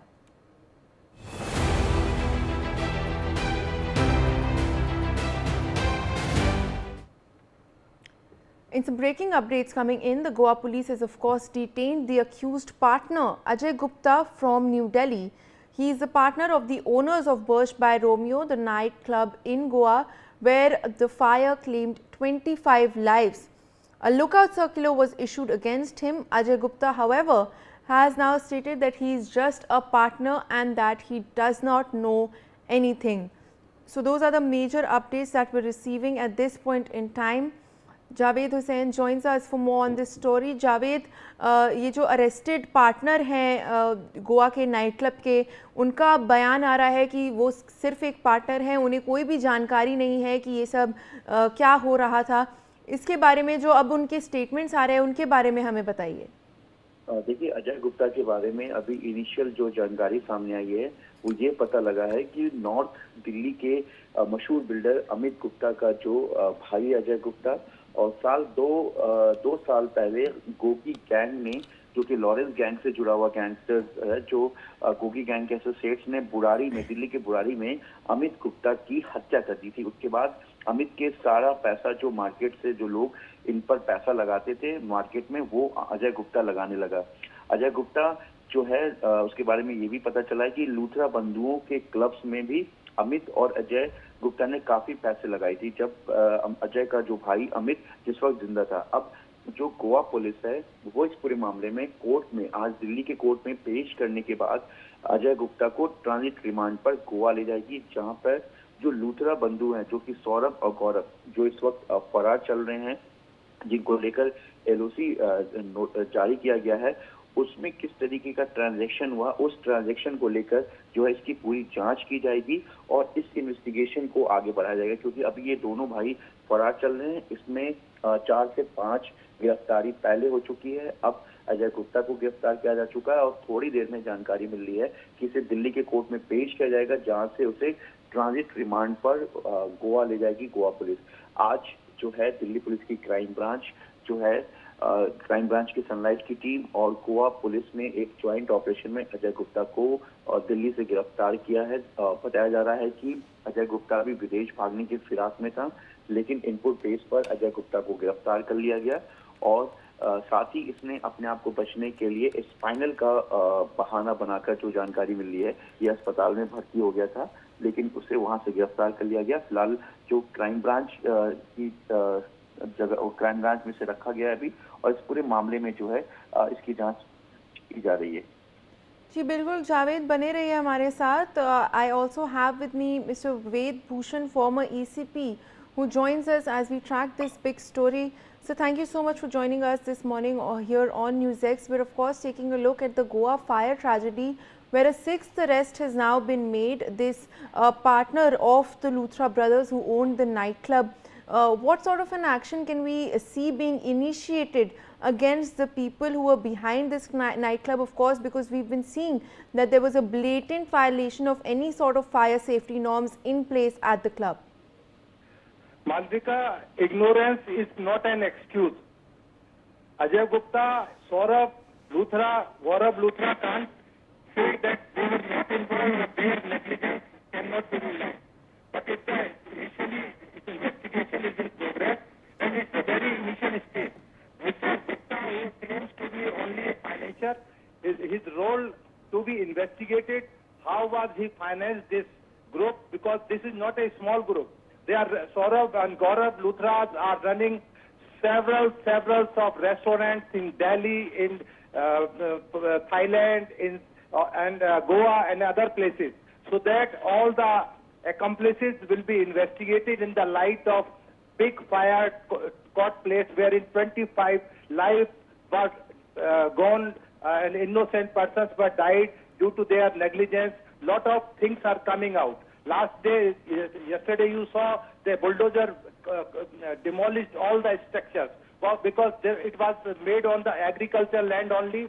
No permission was taken from the Goa government. Lot of police officers are also under scanner because their contact numbers were found in the call details of Saurabh Luthra, Gaurav Luthra and Mr. Gupta. Lot of investigations to be done, whether the role of police is also there, whether the civic agencies, lapses are there, is to be investigated thoroughly because these are very influential group of Delhi operating throughout India and also Thailand also. They have resort, they have clubs, and they have restaurants in civil lines, Delhi, Mamad restaurants and all that.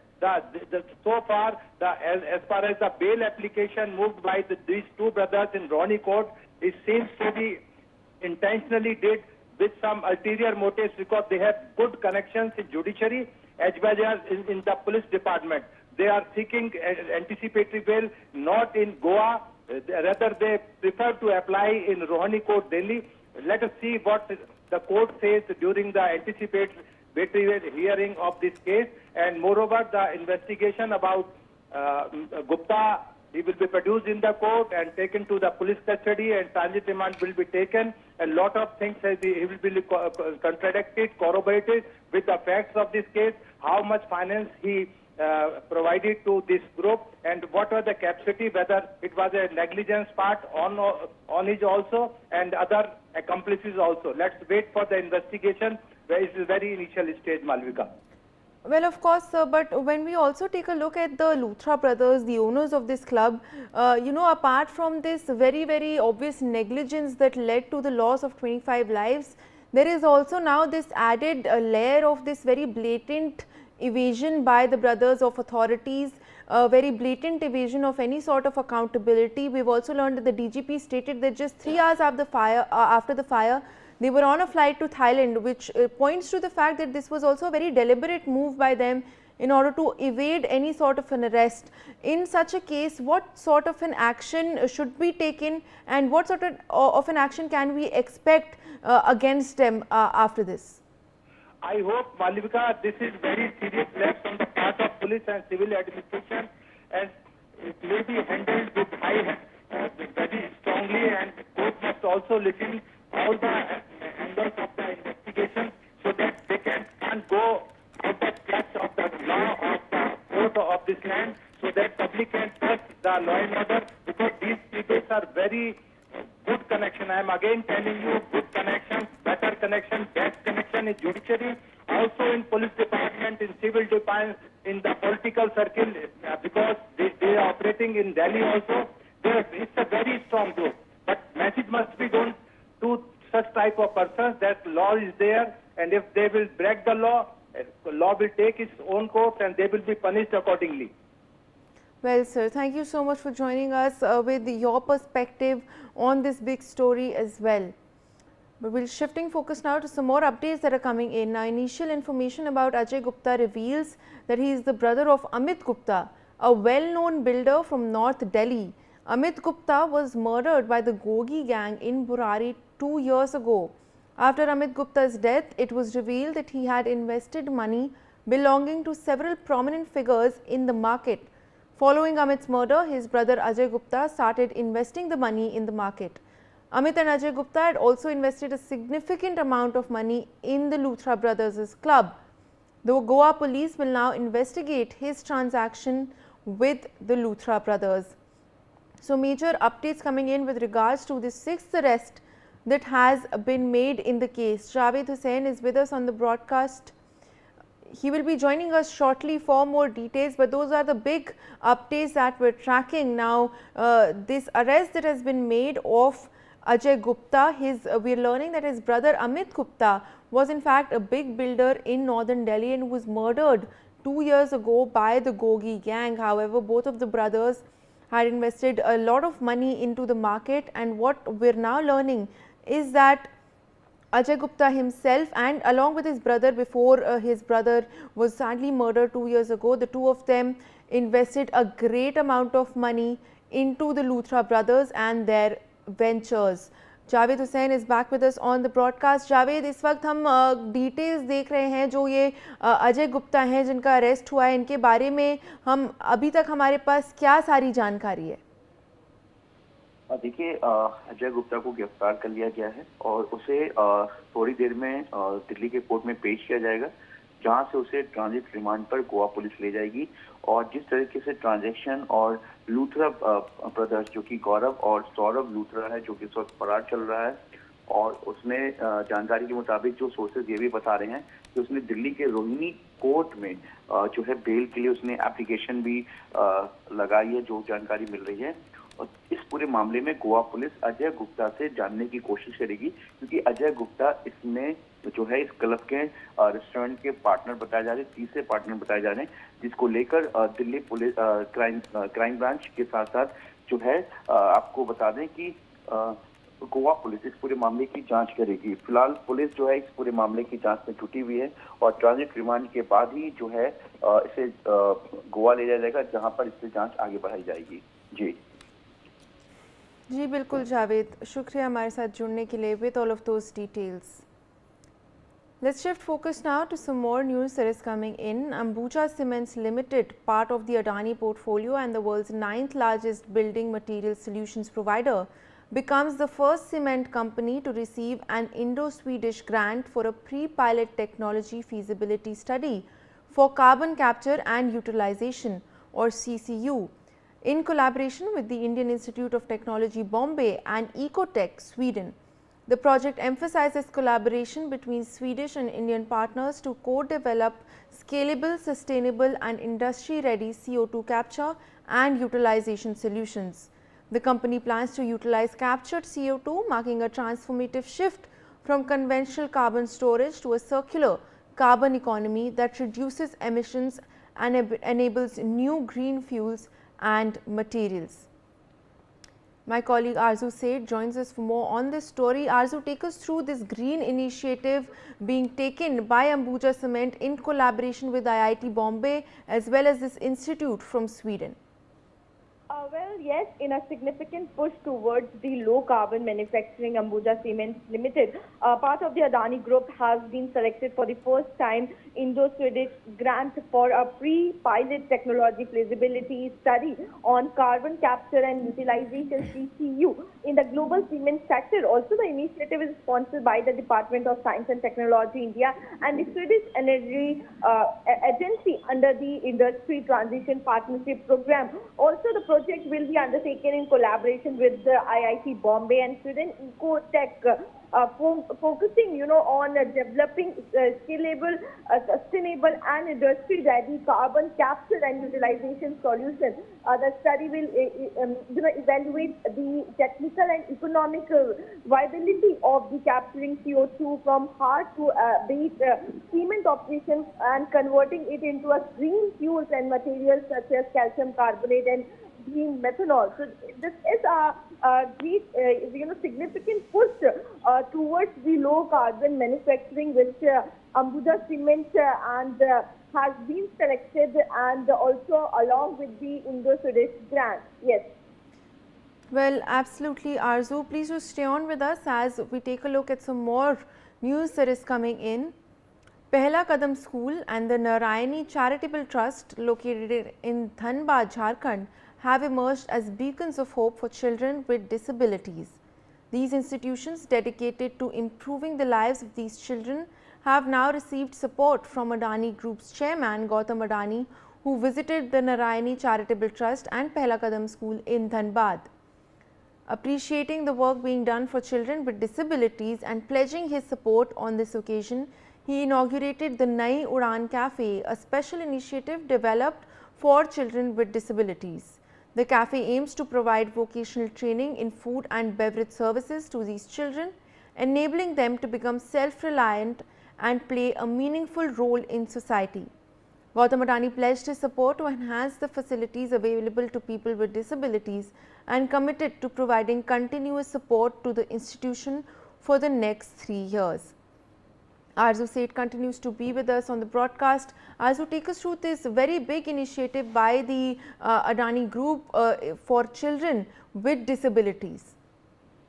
Well, yes, Govt Adani met with the differently able children in Jharkhand, and also the Pehla Kadam School and Narayani Charitable Trust in Jharkhand have emerged as a ray of hope for this differently abled children, and these institutions have now received Govt Adani's support to improve the life of the children with disabilities. Also, the Adani Group chairman and a renowned industrialist visited the Narayani Charitable Trust and Pehla Kadam school in Jharkhand on, commencing the work being done for children with disabilities and pledging, his support. And on this occasion, he also inaugurated the Nayu Ran Cafe for the specially developed for the children with disabilities. The cafe objective is to provide vocational training to the children with disabilities in food preparation, enabling them to become self-reliant and play a vital role in society.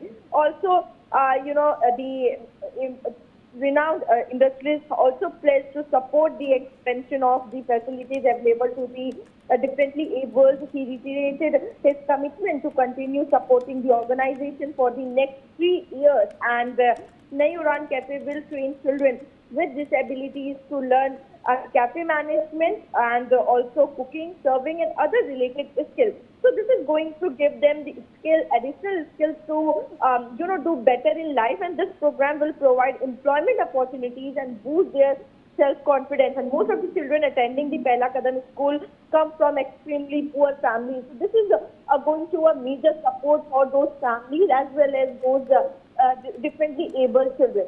Yes. Well, Arzu, thank you so much for joining us with all of those details. And with that, we'll slip into a very short break. We'll be right back.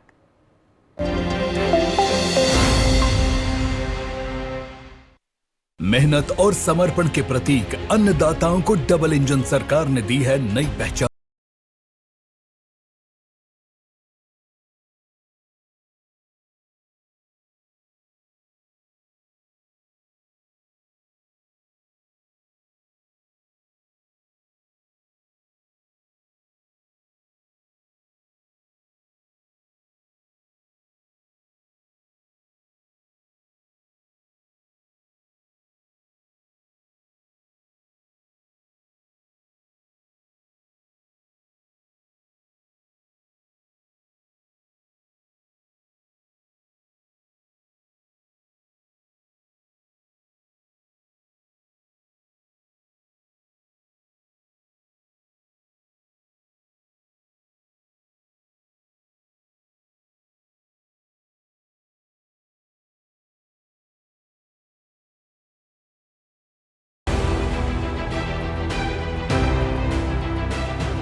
Welcome back. You're watching NewsX with me, Malvika. And some major news coming in. We're learning that the accused in the Goa nightclub fire case, the Luthra brothers, Gaurav Luthra and Saurabh Luthra, have now filed for an anticipatory bail application. The bail plea was filed in Rohini Court in Delhi. A hearing on the anticipatory bail application is also scheduled for today.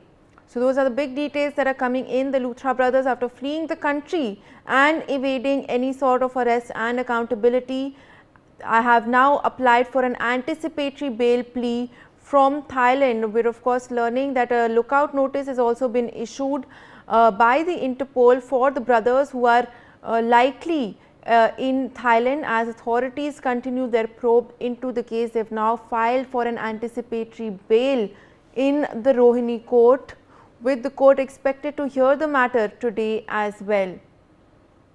So those are the big details that are coming in with regards to the case. Of course, 6 people have been arrested in the case so far. Sambhav Sharma joins us for more details.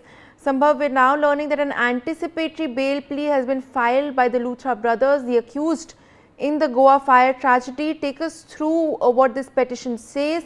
We're learning that the hearing will also take place today. Well, yes, anticipatory bail petition is filed in the Delhi's Rohini court by Gaurav and Saurabh Luthra here in the national capital, and it is expected that the hearing on the anticipatory bail plea of the Luthra brothers is to take place today, most likely today in the Delhi's Rohini court, and the hearing is likely to come around, the matter will come for hearing around 1 o'clock today. It is to be seen what the Delhi Rohini court is to say on the anticipatory bail petition of Luthra brothers in this Goa fire tragedy case. Remember, Luthra brothers are on the radar of the police, where the police is investigating this whole angle and also the Delhi angle of this particular fire incident.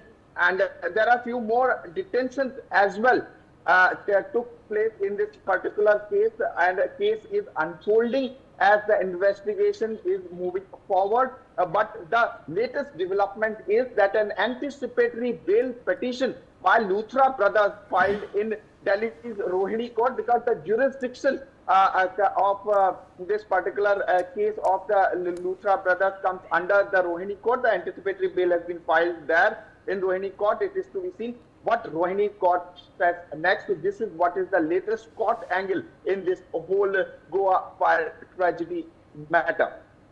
Well, Sambhav, of course, thank you for joining us with those details. And as my colleague just told us, the hearing for this anticipatory bail petition will take place at around 1 p.m. today at the Rohini court in New Delhi. So those are the updates that we're tracking for you, and that will of course continue to keep a close look on the developments with regards to the probe into the Goa fire tragedy. Shifting focus now, in a major security scare, an unidentified person sent a bomb threat email to the Telangana Chief Minister's office and the Lok Bhavan, claiming a plot to blow up the premises. The email, sent under the name Vasuki Khan, was also addressed to the Governor's office, warning that VIPs and prominent officials must be evacuated immediately. Following the threat, Governor's CSO Srinivas lodged a complaint with Panjagata police, who have registered a case and launched an investigation. Authorities are probing the email's origin and verifying the threat. Security has been tightened as the probe continues.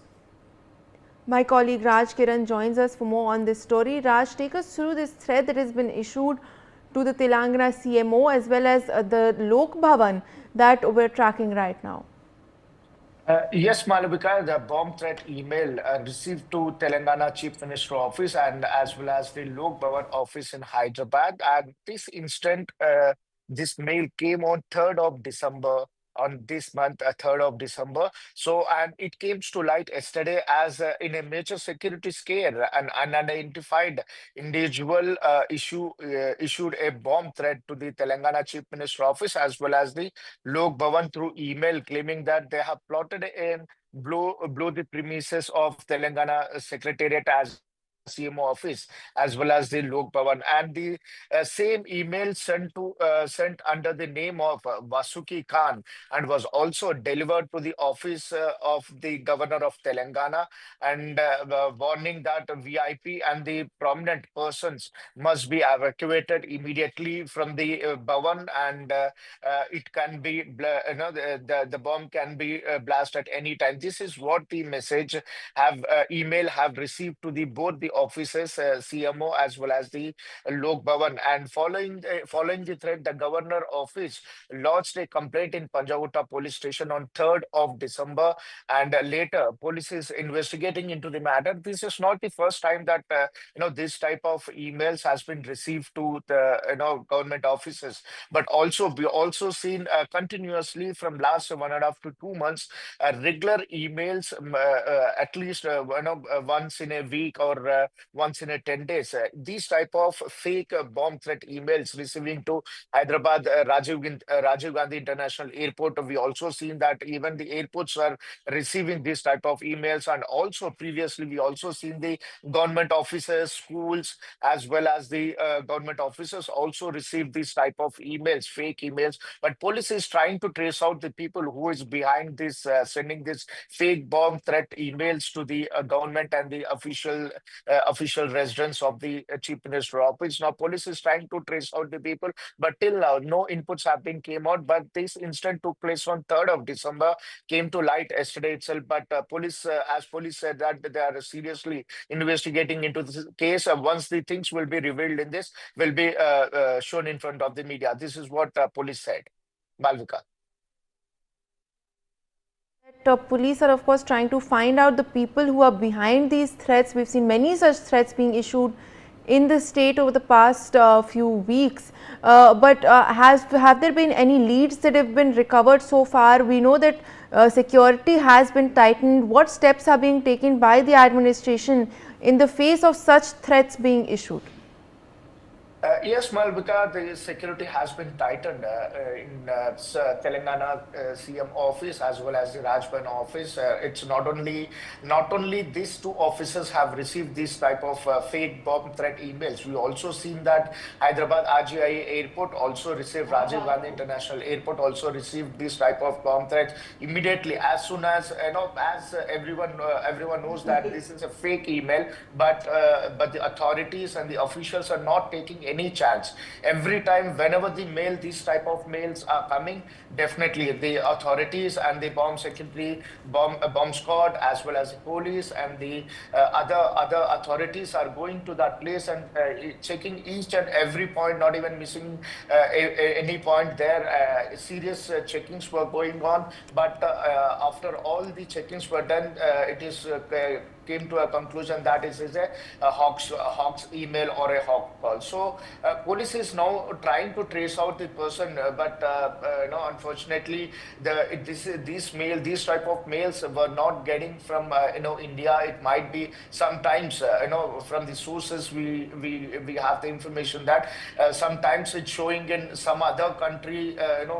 Example, sometimes it's shown in UK, sometimes it's shown in Switzerland, sometimes it's shown in Dubai, like this. Every time whenever they are trying to trace out these emails, it's showing a different location. So now police is trying to trace out where exactly these fake emails are coming. So till now nothing has been came out, but definitely police is trying their level best to trace out this. Malvika. Well, Raj, thank you so much for joining us with all of those updates on that case. Let's shift focus now to some more breaking news coming in after the murder of a BJP leader, Vikas Mavi, in Delhi. We're learning that the accused buried the body in the hills of Surajkund. Acting on a missing persons complaint, the Govindpuri police station has arrested 3 accused. Following the accused's information, the police have recovered the body of Vikas Mavi. Big update coming in with regards to that murder case. Of course, my colleague Javed Hussain joins us for more on that story. Javed, ये जो विकास मावी हैं, जो BJP leader थे, इनकी body अब recover हो गई है. क्या पूछताछ की गई पुलिस के द्वारा और इस वक्त क्या कार्यवाही चल रही है इस केस में? देखिए, दिल्ली पुलिस ने 9 तारीख को ही 9 दिसंबर को ही इस मामले में 3 लोगों को गिरफ्तार किया, जबकि एक जो है चौथा वो अभी फरार चल रहा है. और आपको बता दें कि जो गिरफ्तार किए गए इनमें से कुछ के पहले भी क्रिमिनल बैकग्राउंड रहे हैं. विकास मावी उर्फ विक्की की जो हत्या की गई है, ये दिल्ली से सटे फरीदाबाद के पास इसके बॉडी को वहाँ पे फेंका गया, जो जंगल का इलाका था. और उसके बाद सबूत को पूरी तरह से मिटाने की कोशिश की गई, लेकिन जो सीसीटीवी है उसको डीवीआर को बरामद करके पूरे मामले की जांच की जा रही है. 8 दिसंबर को थाना गोविंदपुरी में विकास मावी से जुड़े हुए एक गुमशुदगी की रिपोर्ट दर्ज कराई गई थी. उसके बाद मामले को की जो ग्रेविटी को देखते हुए दिल्ली पुलिस इस पूरे मामले में बीएनएस के तहत मामला दर्ज कर इस पूरे मामले की जांच शुरू कर देती है. उसके बाद उनको पता चलता है कि 6 और 7 दिसंबर की रात को जो विकास मावी है उसको आखिरी बार विशाल राय, जो कि एक आरोपी है जिसे गिरफ्तार किया जा चुका है, उसके साथ तुगलकाबाद में शराब पीते देखा गया था. आगे की पूछताछ के बाद विशाल ने बताया कि उसने 3 लोगों के साथ मिलकर जिसके साथ झगड़ा हुआ था, उसके बाद इस मामले में इतनी बात बढ़ गई कि उसकी हत्या कर दी गई. और जो मर्डर है इसके पूरे जो एविडेंस है उसको छुपाने के लिए उसके जो शव है उसको सूरजकुंड फरीदाबाद के पास जाकर एक जंगल के इलाके में फेंक दिया गया. उसके बाद फॉरेंसिक की मदद ली गई. स्पॉट पे जो फरीदाबाद का इलाका है सूरजकुंड का, वहाँ पर गाड़ी की बरामदी की गई. उसके बाद जो स्पॉट है वहाँ पर पुलिस मौके पर फॉरेंसिक के बाद इस पूरे मामले को आगे बढ़ाते हुए जो बाकी एक्यूज हैं उनको जो है गिरफ्तार किया. इस पूरे मामले में अभी तक जानकारी हो, एक एक्यूज जो राहुल बिदूरी है वो जो है वो अभी फरार चल रहा है और उसी ने पूरे मामले में जो एविडेंस है छुपाने की कोशिश की थी. ये आपसी झगड़ा है जिसमें इनकी हत्या हुई है विकास मावी की. आपको बता दें कि विशाल राय जिसके 28 साल है और उसके अलावा प्रवीण उर्फ पम्मी जिसकी उम्र 48 साल बताई जा रही है, केशव जिसकी उम्र 40 साल बताई जा रही है. इन 3 को जो कि चौथा आरोपी है वो अभी फिलहाल फरार चल रहा है. पुलिस का कहना जल्द उससे गिरफ्तार कर लिया जाएगा. फिलहाल इसमें विकास मावी के बॉडी को, उसके बाद इस में जो इस्तेमाल किया गया गाड़ी, साथ जो सीसीटीवी में मिटाने की कोशिश उस और की कुछ चीज और दिल्ली पुलिस ने जो है वो एविडेंस के तौर पे कलेक्ट किया है। जी जी बिल्कुल Javed, thank you for all of those details with regards to that case. Now in some more breaking updates coming in, Italy's Deputy Prime Minister and Minister of Foreign Affairs and International Cooperation, Antonio Tajani, has arrived in New Delhi for his second visit to India this year, highlighting the steady momentum in diplomatic exchanges between the two countries. Now on December 11th, Tajani will travel to Mumbai for a day-long program, details of which are expected to include business-focused engagements with Indian industry and financial sector representatives. Aditya Vadhavan joins us for more on this story. Aditya, a very significant visit by the Italian Deputy Prime Minister, which is his second visit to India in this year alone. Take us through this visit. What can we expect to come out of it? Well, absolutely, Malvika. Indeed, it's a very important visit of the Italian deputy, Prime Minister to India. And definitely, if you see in the history, the diplomatic relations between India and Italy have been excellent in the recent years. And definitely, he's also expected, as per his itinerary, he's also expected to meet Foreign Minister S. Jaishankar later in the day. And definitely, there could be several deals that could be inked, mutually beneficial for both India and Italy. Everybody knows that Italy is a fashion powerhouse, and definitely there could be a lot of focus as far as the trade business deals are concerned and other technological deals are concerned. And definitely there is a win-win. It is a win-win situation for both India and Italy, and definitely in the times to come we can also expect some major breakthrough as far as this visit by the Italian Deputy Prime Minister to India will robust the diplomatic ties between the two countries, and definitely there is a lot of scope for the two countries to achieve here. Yes, Malvika. Well, of course, Aditya, stay on with us. We're shifting focus to some more updates coming in. Australia has finally implemented its social media ban for children under 16. Platforms including TikTok, YouTube, Instagram and Facebook have been ordered to block their content for teens. As the order came into effect, Prime Minister Anthony Albanese shared a video message calling it a day when families are taking back power. The Albanese government introduced the ban, citing research that shows its harm to the mental health of teens. In the video message, Prime Minister Albanese said that the ban gives families the opportunity to take back power from big tech companies, assert the right for kids to be kids, and give parents greater peace of mind. The move was opposed by major tech companies, while parents welcomed it. Let's in fact listen in to what the Prime Minister had to say. Across Australia, those under 16 are starting their day a little differently, without social media. It's a big change, and we're the first country in the world to give it a crack. But it really matters. We know being a parent today comes with a whole new set of challenges. Algorithms, endless speeds and pressures no generation before has had to deal with. Today's change is about supporting you to keep your children safe online. Putting the responsibility right where it belongs, on the social media giants, not on parents. By banning social media for those under 16, we're giving children a childhood and parents more peace of mind. Aditya Vadhavan, my colleague, continues to be with us. Well, Aditya, a major step being taken by Australia with a social media ban for children under 16. Take us through the details of this order that has been issued by the Australian government. Well, absolutely, Malvika. Indeed, it's a very important step that is taken by the Australian Prime Minister, and considerably, till 16 years of age, education is considered very important, and there have been many instances, that during their youth, all the children, when it's their time for them to study, they get involved in various distractions that are there on the social media. And indeed, and keeping that in mind, the Australian government has taken this decision. There are several other European countries also in the past, if you see, they have taken similar decisions to ban the social media for small school-going children. So indeed, it is a very momentous step that has been taken by the Australian government, and definitely there is a lot more to achieve for the Australian kids, and specifically the parents of those Australian kids are very happy at this juncture that they can now they'll be able to unhinderedly, focus upon their education in these starting years of any person. So indeed, it's a very, very progressive step, and it needs to be seen, how and what policy decisions will oppose this decision, what policy decisions are being, announced by the Australian government. Malvika.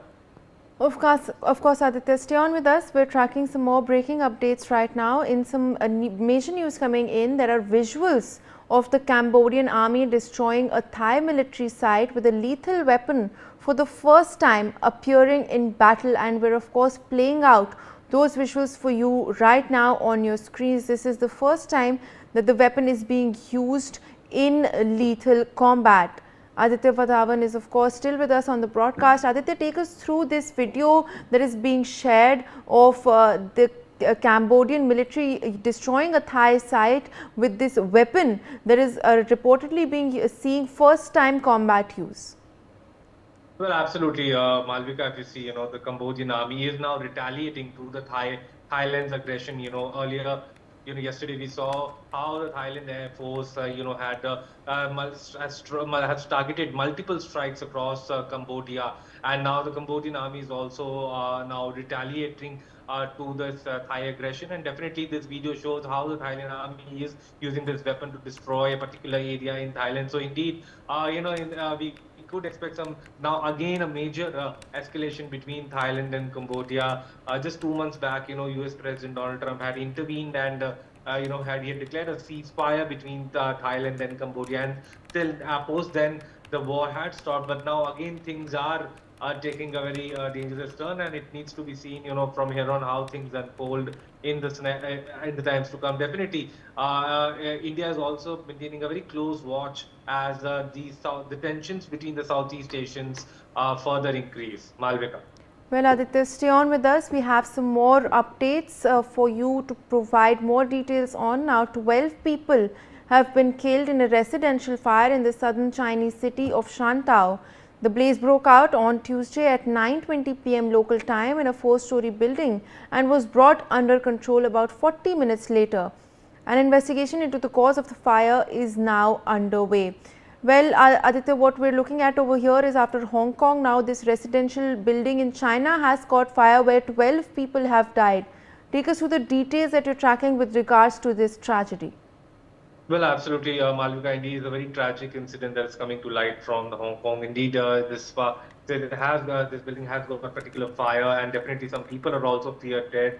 However, the fire extinguishers are on ground, to doze off the fire as quickly as possible, and needed all the measures are being taken to ensure that there is no untoward incident pertaining post this. However, the situation remains tense, and it needs to be seen from here on how things unfold, because the emergency has also been declared for this region in Hong Kong, and indeed, it needs to be seen by when would the entire there would be control over the entire situation and the entire fire be dozed off. Malvika.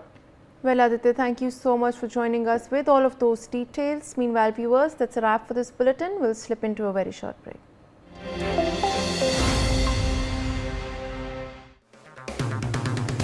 अगर आप बनना चाहते हैं anchor या फिर आप में है जुनून एक तेज तर्रार न्यूज रिपोर्टर बनने का, तो आप ज्वाइन करें ITV और इंडिया NewsX का media school.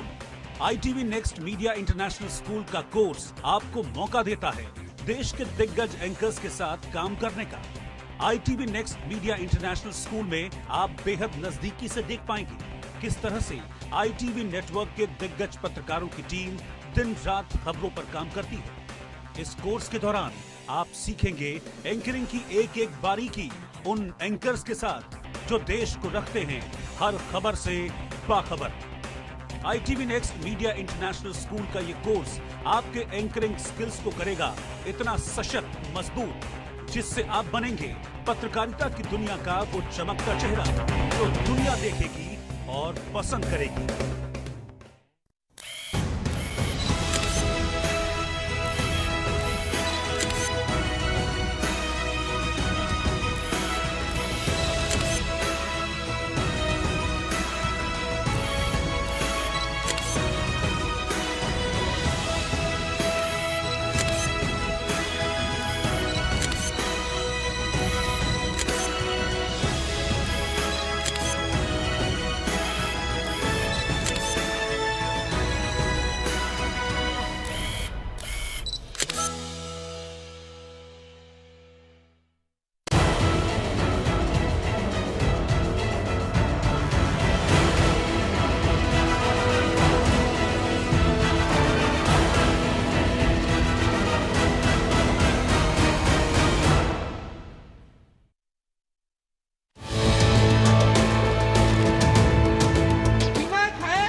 I don't see any physical status here. They are not showing anything and they are not telling anything about the flight.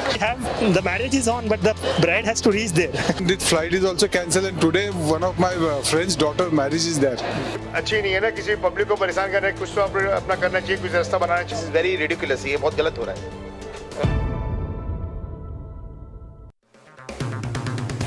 अगर आप बनना चाहते हैं एंकर या फिर आप में है जुनून एक तेज तर्रार न्यूज रिपोर्टर बनने का, तो आप ज्वाइन करें ITV और इंडिया NewsX का media school.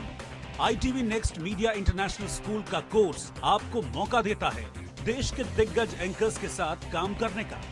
ITV next media international school में आप बेहद नजदीकी से देख पाएंगे किस तरह से ITV नेटवर्क के दिग्गज पत्रकारों की टीम दिन रात खबरों पर काम करती है. इस कोर्स के दौरान आप सीखेंगे एंकरिंग की एक एक बारीकी उन एंकर्स के साथ जो देश को रखते हैं हर खबर से बाखबर. ITV next media international school का ये कोर्स आपके एंकरिंग स्किल्स को करेगा इतना सशक्त मजबूत जिससे आप बनेंगे पत्रकारिता की दुनिया का वो चमकता चेहरा जो दुनिया देखेगी और पसंद करेगी.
I don't see any physical status here. They are not showing anything and they are not telling anything about the flight.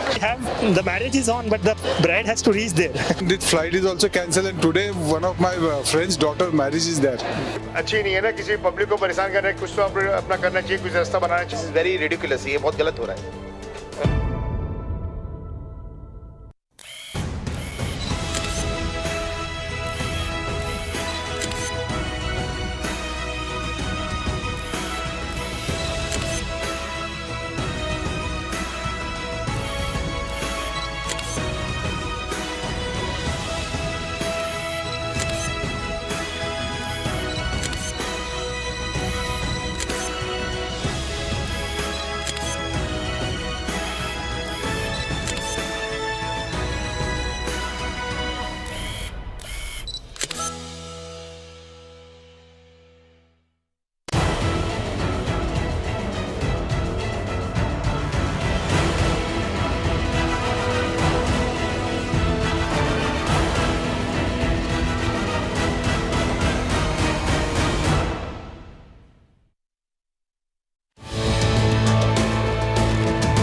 I don't see any physical status here. They are not showing anything and they are not telling anything about the flight.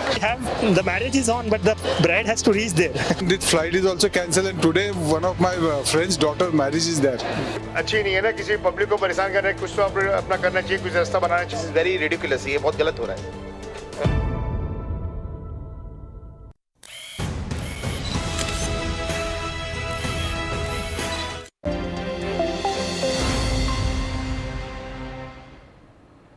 Welcome back. You're watching NewsX with me, Malvika, and the big story, of course, is the Parliament's winter session, with proceedings for both the houses having begun. Let's cut across.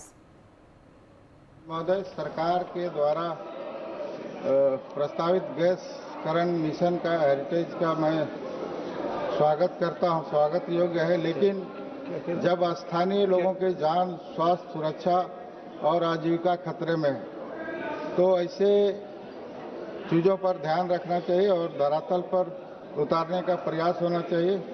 इस संदर्भ में मैं सरकार training दे दो इनको और इस संबंध में मैं सरकार का ध्यान आकर्षित करना चाहता हूं कि केंदुआडी आसपास के क्षेत्र में जहरीली गैस का रिसाव आज भी हो रहा है।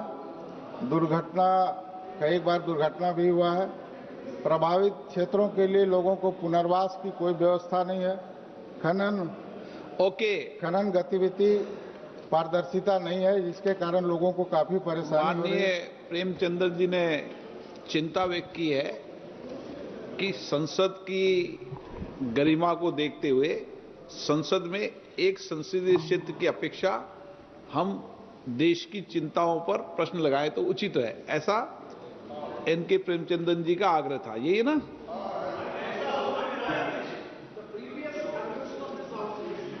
ओके। क्वेश्चन में बोलने की इजाजत नहीं होती। माननीय मंत्री महोदय, आप चेंबर में मिलना। आदरणीय सभापति महोदय, आपके माध्यम से सदन को बताते हुए काफी खुशी हो रहा है कि कोल के क्षेत्र में आज लगातार हम प्रोग्रेस कर रहे हैं, हम काफी उत्पादन कर रहे हैं और माननीय सदस्य का चिंता जायज है, चूंकि वहाँ स्टेट गवर्नमेंट का विषय बनता है पुनर्स्थापन। उसके लिए सरकार सफिशिएंट है, व्यवस्था भी दे रही है, लेकिन स्टेट गवर्नमेंट की सहयोग नहीं होने के नाते पुनर्स्थापन में परेशानी बढ़ रही है, जिससे गैस का रिसाव हो रहा है। वहाँ पुनर्स्थापन ही इसका निदान है। माननीय सदस्य, ये प्रश्न पहले भी आया था और पहले भी चिंता व्यक्त की थी इस प्रश्न पर ना, लेकिन इस पर सर कोई पहल नहीं हो पा रहा है। दूसरा मेरा प्रश्न है कि आज भी हमारे झारखंड में कोयला का उत्पादन काफी हो रहा है और वहाँ के विस्थापित अस्थायी ट्रिब्यूनल नहीं होने के कारण आज भी विस्थापित भटक रहे हैं, उनको न्याय नहीं मिल पा रहा। और दूसरे राज्यों में अस्थायी ट्रिब्यूनल का स्थापना हो चुका है, लेकिन झारखंड में आज भी नहीं हो पा। मैं चाहता हूं कि जल्द से जल्द झारखंड में ट्रिब्यूनल का स्थापना हो। और दूसरे तरफ माननीय मंत्री महोदय ने जो कहा कि उत्पादन हमारा हो रहा है, झारखंड में काफी हो रहा। BCCL में उत्पादन हुआ है, लेकिन डिमांड 20% की कमी आई है, जिसके कारण कोयला का बिक्री नहीं हो पा रहा है। उत्पादन मेरा ज्यादा है और दूसरे सब्सिडी में उत्पादन कम हो रहा, तो डिमांड एंड सप्लाई के हिसाब से वहां पर सप्लाई किया जाए, ताकि उत्पादन जो मेरा हो रहा है व्यर्थ नहीं जाए। वह जल भी रहा, उसका रखरखाव भी की स्थिति भी ठीक नहीं होती है, कोयला चोरी भी हो रहा। तो इस तरह से हम चाहते हैं कि मेरा राष्ट्र का संपत्ति है, उस संपत्ति का उपयोग सही ढंग से हो और दूसरे सब्सिडी में जहां उत्पादन कम है और जहां उत्पादन ज्यादा है उस पर उसका। माननीय मंत्री महोदय। आदरणीय अध्यक्ष महोदय, आपको बताते हुए काफी खुशी हो रही है कि आज के समय में कोल का उत्पादन का 80% पावर प्लांट पे हम लोग देते हैं और आज के समय में 25 दिन का पावर प्लांट पे 50 मिलियन टन कोयला उपलब्ध है और उसका कोयला का उत्पादन का 80% हम पावर प्लांट पर देते हैं और 20% ही अदर उद्योग फैक्ट्री को देते हैं और समय समय से डिमांड आता है, उसके हिसाब से हम लोग देते हैं। और रहा बात वहाँ का विस्थापन का, तो उस पर लोकल प्रशासन, वहाँ के राज्य का मुख्यमंत्री द्वारा, वहाँ के सरकार के द्वारा पुनः सहयोग नहीं मिल पाता है पूर्ण ढंग से, जिसके चलते वहाँ लोकल में परेशानी है, पुनर्स्थापन करने में परेशानी हो रही है। Shri Mallu Ravi. Speaker sir. Okay. Thank you, Speaker sir. I just want to know from the Honorable Minister whether the Coal India or SCCL has initiated any coal gasification pilot projects in the South Telangana region. If so, the details of such projects and their expected impact on cleaner industrial energy in Telangana. Whether the government proposes to include backward districts like Nagar Kannur under Mission Green coal regions. If so, the measures proposed for environmental restoration and community benefit in these regions. Thank you, sir. आदरणीय अध्यक्ष महोदय, सरकार अब केवल कोल जला के ही बिजली का उत्पादन करने पे काम नहीं कर रही है, अब गैसीकरण पे भी काम किया जा रहा है। In some breaking news coming in, another new scam has come out in Tirumala Tirupati Devsthanam. Vigilance officials have recently stated that silk dupattas have been supplied to Tirumala Tirupati for the last 10,000 years. Fake dupattas have been sold from 2015 to 2025 instead of the 100% polyester dupattas. The TTD board has transferred this dupatta scam case to the ACB officials and asked them to investigate. Officials stated that the scam has been done to the tune of more than rupees 54 crores so far. It has been stated that the contractor of silk dupattas to the TTD board sold 15,000 dupattas at a price of rupees 1,389 per dupatta. However, the dupattas were first taken from the TTD officials and sent to two laboratories which confirmed that the material was polyester. Now, the ACB officials are investigating this case in more depth. So, of course, another scam coming out of the Tirumala temple. Naresh Akena is joining us for more on this story. Naresh, another scam at the Tirumala temple after the fake ghee laddus. We are now learning that this dupatta scam was also done to the tune of more than rupees 50 crores. Take us through what the temple authorities have been saying. Yes, Malika, present in Andhra Pradesh, Tirumala Tirupati Devasthanam is a huge scam because already, if already starts the Parakamani scam and otherwise another one Laddu scam is there, no?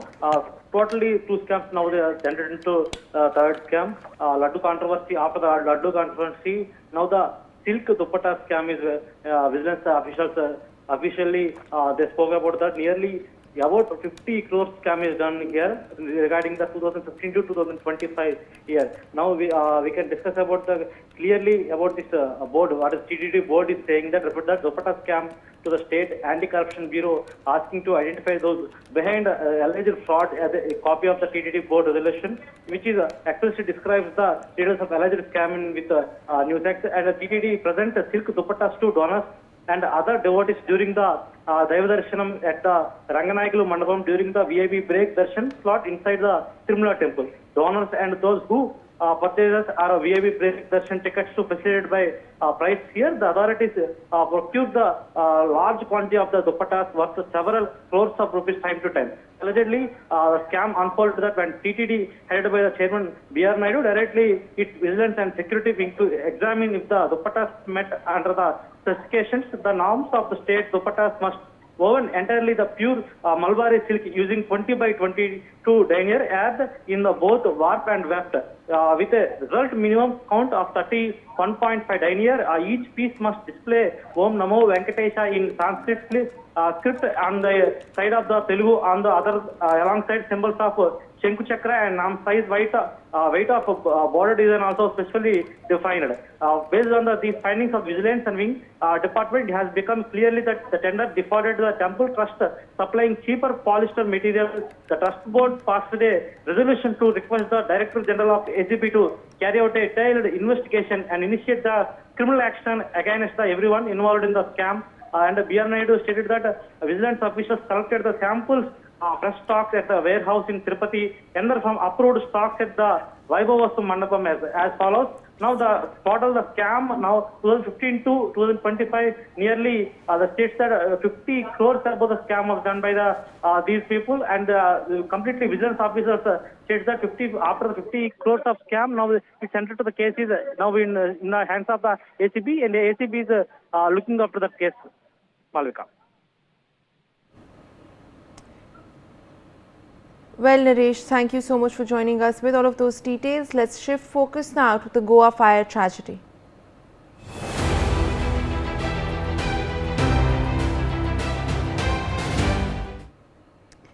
In the latest in the Goa fire arrests, the Goa police have detained the accused partner Ajay Gupta from New Delhi after a lookout circular was issued against him. Reacting to the action, Ajay Gupta stated that he is just a partner and does not know anything. Listen in to what he said. आप ही तस्वीरें देखें partner हूँ मुझे इसके बारे में madam दरवाजा खोलिए आप ही तस्वीरें देखें पार्टनर हूँ मुझे इसके बारे में. So that is the statement that we're just getting this video of Ajay Gupta speaking after his arrest. Javed Hussain joins us for more details. Javed, ये जो बयान आ रहा है अब हमने अभी वो वीडियो भी चलाया है जिसमें जो ये अजय गुप्ता हैं वो कह रहे हैं कि उनका कोई लेना देना नहीं है, वो सिर्फ एक पार्टनर हैं। इस वक्त क्या जांच पड़ताल चल रही है पुलिस के द्वारा? कुछ सामने निकल कर आ रहा है इनका लूथरा ब्रदर्स के साथ जो कनेक्शन है उसके बारे में? देखिए, गोवा पुलिस की तरफ से क्राइम ब्रांच में जो है अभी जो है अजय गुप्ता से इस बारे में पूछताछ की जा रही है, जो पूरी इंसिडेंट हुई, जो पूरा घटना हुआ और किस तरीके से जो है ये पूरा जो आगजनी का मामला हुआ उसमें किस तरीके का इनका पार्टनरशिप था, क्या ट्रांजैक्शन था, किस तरीके का इनका लेन देन था। क्योंकि अजय गुप्ता का कहना है कि उसका किसी तरीके का कोई लेना देना नहीं, सिर्फ वो पार्टनर है, लेकिन उसको इस बारे में और कोई जानकारी नहीं है। उसका कहना है आई डोंट नो, मुझे कुछ नहीं पता। अब फिलहाल जिस तरीके से अजय गुप्ता के जो बड़े भाई अमित गुप्ता, जिनकी बुराड़ी में 2 साल पहले हत्या कर दी गई थी, वो इस पूरे मामले में वो भी कहीं ना कहीं लूथरा ब्रदर्स के साथ उन्होंने अपने पैसे को इन्वेस्ट किया था इस पूरे मामले में। और अब जो है इस पूरे ट्रांजैक्शन, किस तरीके के इन्वॉल्वमेंट, किस तरह से क्लब चलता था, इसको लेकर जो है पूछताछ की जा रही है। लेकिन सवाल एक ये भी उठता है कि जिस तरीके से क्लब में जो ये पूरी घटना हुई, जिस तरीके से 15 से ज्यादा लोगों की मौतें हुई, तो ये भी सवाल उठता है कि क्या जो जुडिक्शन गोवा पुलिस की है, क्या गोवा पुलिस को इसके बारे में पहले से नहीं पता था कि किस तरीके से ये क्लब चल रहा है, किस तरीके से जो है कमरे के अंदर क्लब चल रहा है और कई अनियमितताएं पाई गई, कई जो है उसमें जो है लूपहोल है। लेकिन उसके बावजूद फिलहाल अब जिस तरीके से घटना सामने आई उसके बाद गोवा पुलिस की आंख खुली है और गोवा पुलिस अब इस पूरे मामले में ताबड़तोड़ एक्शन कर रही है। और फिलहाल लूथरा बंधुओं को लेकर भी जो है लगातार सीबीआई के जरिए इंटरपोल से कनेक्ट किया जा रहा है, कनेक्शन किया जा रहा है, संपर्क किया जा रहा है, उनके लोकेशन को ट्रैक किया जा रहा है, जिससे कि जल्द से जल्द उन्हें भारत लाया जा सके। जी बिल्कुल जावेद, बने रहे हमारे साथ। इस वक्त I also have with me M N Singh, former commissioner, joining us on the broadcast. Sir, we're seeing big action being taken in the Goa fire tragedy. Now 6 person has also been arrested. However, the owners remain on the run. What sort of an action can we expect in this case now against these peoples? Of course, what we're seeing is major negligence by them, major overlooks of safety lapses that were in place at the club over there. So what sort of an action should we be expecting in this case now? Well, not only the owners of the club, but everybody, including all those authorities, police, excise, and municipal authorities, they are in collusion with this owner. They cannot run away from this responsibility because this was running in brazen violation of the laws and the rules, and therefore, along with the owner, others also must be hauled up and responsible, and action to be taken. And I hope that it will be taken. Of course, and what we're seeing is that the Goa DGP put out this statement where he revealed that the Luthra brothers had in fact gotten on this flight to Thailand merely 3 hours after the fire had broken out. So what we're seeing is a very deliberate attempt by them to evade any sort of accountability in a tragedy which has killed 25 people. So if we take a look at them, and now that an Interpol notice has also been issued, authorities are on the lookout. What should we expect? What sort of an action should be taken against them? Because it's not only about negligence now, it's about evasion of arrest, evasion of accountability as well. Well, this is not very surprising. Anybody who is involved in a criminal activity, when the action starts, they do try to cover themselves, they do try to run away, and they have run away only barely five hours after the incident happened. So I don't want to blame the police or anybody, but then they cannot escape for long. They will be arrested and they will be brought to book, and there is no way they can escape the responsibility. So rest assured that they will be brought to India sooner or later, and they will have to face the law. And I don't blame the police for them to having run away, because it happened just soon after the incident happened, within hours. So, it takes time to find out who are all responsible, where are the owners, whether they are in Delhi or Goa and all that kind of a thing. It happens. So, but then they cannot escape the responsibility, and they will have to face the law. And I'm very sure that they will be brought back from wherever they are. Well, of course, sir. Thank you so much for joining us with your perspective on this big story as well. Shifting focus now to some other news that is coming in. The Mathura CJM court has accepted a complaint filed under section 173 subsection 4 of the BNS against spiritual orator Anirudh Acharya for allegedly making indecent remarks about women. The complaint was filed by Meera Rathore, district president of the All India Hindu Mahasabha in Agra. The court has now fixed January 1 for the next hearing when the plaintiff's statement will be recorded. Veer Narayan Sharma joins us for more on this story. वीर, जो ये complaint file की गई है अनिरुद्ध आचार्य के against, इसके बारे में हमें बताइए, क्या कहा गया है इस कंप्लेंट में? देखिए, बिल्कुल जिस तरीके से मथुरा के वृंदावन स्थित जो कथावाचक है प्रसिद्ध अनिरुद्ध आचार्य, इनके द्वारा 25 साल की उम्र में लड़कियों को 4 जगह मुंह मारने जैसे विवादित बयान दिया गया था। इसी बयान को लेकर मथुरा के जो हिंदूवादी कार्यकर्ता, उनके लगातार साधु संतों के साथ विरोध प्रदर्शन हुआ था, लेकिन उस समय कोई कार्रवाई होती नजर नहीं आई। लेकिन हिंदू महासभा की जो आगरा से जिला अध्यक्ष मीरा राठौर, उनके द्वारा एक याचिका दाखिल सीजेएम कोर्ट में की गई थी और उस याचिका पर 9 दिसंबर को सीजेएम कोर्ट से परिवाद के रूप में उसे स्वीकार कर लिया गया। और अब जो अनिरुद्धाचार्य की जो मुश्किल है वो लगातार बढ़ती हुई नजर आ रही है। जो हिंदूवादी जो कार्यकर्ता है उनमें काफी खुशी का माहौल देखा जा रहा है और साफ तौर से उनका कहना है कि लेट हुआ लेकिन अब परिणाम जरूर गंभीर होंगे, क्योंकि जिस तरीके से महिलाओं को लेकर, लड़कियों को लेकर जो विवादित जो टिप्पणी अनिरुद्धाचार्य के द्वारा की गई थी, उसको लेकर के महिलाओं में काफी आक्रोश लगातार पनप रहा था। और उसमें साफ तौर से ये कहा गया कि 14 साल की उम्र में लड़कियों की शादी कर देनी चाहिए। 25 साल की उम्र में अगर लड़कियों की शादी करेंगी तो वो 4 जगह मुंह मारकर अपने पति के पास जाएगी। तो इसी बयान को लेकर के जब महिलाओं से बात की गई तो महिलाओं में काफी आक्रोश देखने को, अलग अलग महिला अधिवक्ताओं के द्वारा भी इस पूरे प्रकरण में याचिकाएं दाखिल की गई, लेकिन उनकी याचिकाएं खारिज कर दी गई और उसके बाद महिला अधिवक्ताओं के द्वारा रिवीजन जिला जज के न्यायालय में दाखिल किया गया। हालांकि वो मामले अभी भी पेंडिंग है, और लेकिन अब जिस तरीके से सीजीएम कोर्ट यानी कि उत्सव गौरव जो सीजीएम है उनके द्वारा एक आदेश जारी किया गया और हिंदू महासभा की जो आगरा की जिलाध्यक्ष मीरा राठौर, उसके परिवाद को स्वीकार करते हुए उन्होंने आदेश अपने कंप्लेंट में वो दर्ज कर लिया है। और कहीं ना कहीं अनिरुद्धाचार्य कथावाचक जो है उनकी मुश्किलें जो है वो लगातार बढ़ती हुई नजर आ रही है। जी बिल्कुल, शुक्रिया हमारे साथ जुड़ने के लिए with all of those details. But let's shift focus now to some more breaking news that is coming in. Union Minister Jitendra Singh has taken to X to announce India's ambitious plan to send one human deep-sea submersible providentially around the same time when preparations are in the final stage to send a human into space. The submersible is called Matsya 6000, India's first indigenously developed human deep-sea submersible, showcased by the Ministry of Earth Sciences at IISF 2025.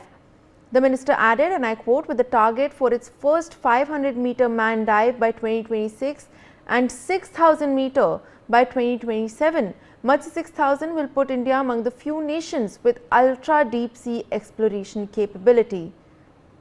Arzu Seth joins us for more on that story. Arzu, take us through this big leap being made by India, the Matsya 6000, with preparations underway to have it functional by 2026. Well, yes, this is what Jitendra Singh has tweeted and informed about the India's ambition plan to send the one human submersible, prevention around. Absolutely, Arzu, we're having some disturbances from your end. We'll try to fix that audio issue, but we're looking at this big story right now. The Union Minister Jitendra Singh has announced the Matsya 6000, an ambitious plan of this deep sea submersible, and he's also stated that this will make India one of the few nations with deep sea capabilities. And visuals on your screen, of course, because preparations are underway, and he has also said that we're looking at a 500-meter manned dive by 2026, which will go on to a 6,000-meter dive hopefully by 2027. So big moves being made by India, and of course this will be added to India's repertoire when it comes to its indigenously developed machinery. And this Matsya 6000 is also in fact an indigenously developed machine that we're looking at right now.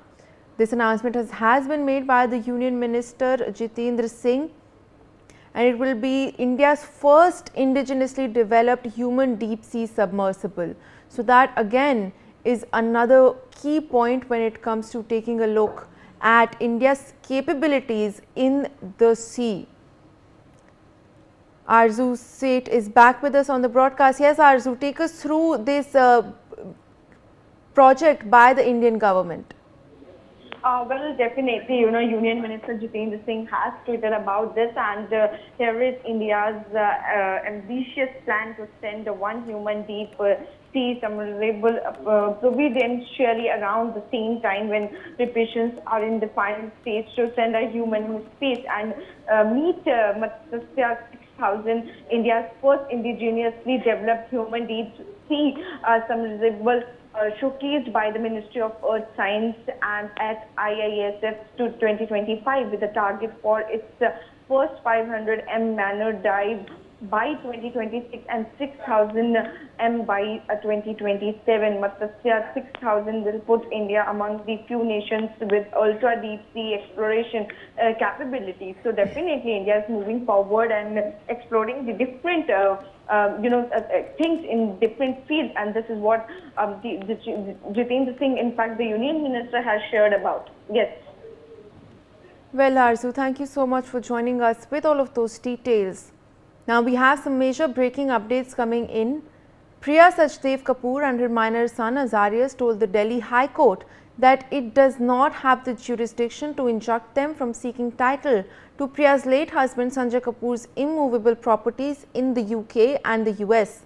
Senior advocate Akhil Sibal has also said that Priya Sachdev Kapoor has no intention of selling the shares of Aureus Investment Private Limited transferred to her after Sanjay Kapoor's death. Sibal argued that under settled principles of private international law, the title and partition of foreign immovable property can only be decided by courts where the property is situated. The submission was made in response to a suit filed by Sanjay Kapoor's children from his first marriage with actor Karishma Kapoor, who have challenged the authenticity of the will executed in favor of Priya Sachdev and sought their share in the estate. Sambhav Sharma joins us for more details. Sambhav, we're seeing this back and forth over Sanjay Kapoor's will continue. Take us through the latest petition filed by Priya Kapoor Sachdev and her son in the Delhi court challenging its decision in the case. Well, we seem to be having some connections over there. We'll try to reconnect with Sambhav. Sambhav, are you able to hear me? Yes, Yes, please. 30,000 crore estate row, which is going on, Sanjay Kapoor's property row, which is going on, this particular matter which is going on in Delhi High Court. There is a fresh twist, a turn in this whole case where Priya Kapoor, a widow of Sanjay Kapoor, has said in the Delhi High Court that it lacks jurisdiction over the foreign assets, especially the foreign assets situated in the UK jurisdiction and other countries' jurisdiction. So the Delhi High Court lacks the jurisdiction over these foreign assets, is what is said by Priya Kapoor in the Delhi High Court. This is a fresh turn in the whole episode, the whole case which is going on in the Delhi High Court, and where Karishma Kapoor's children earlier said that this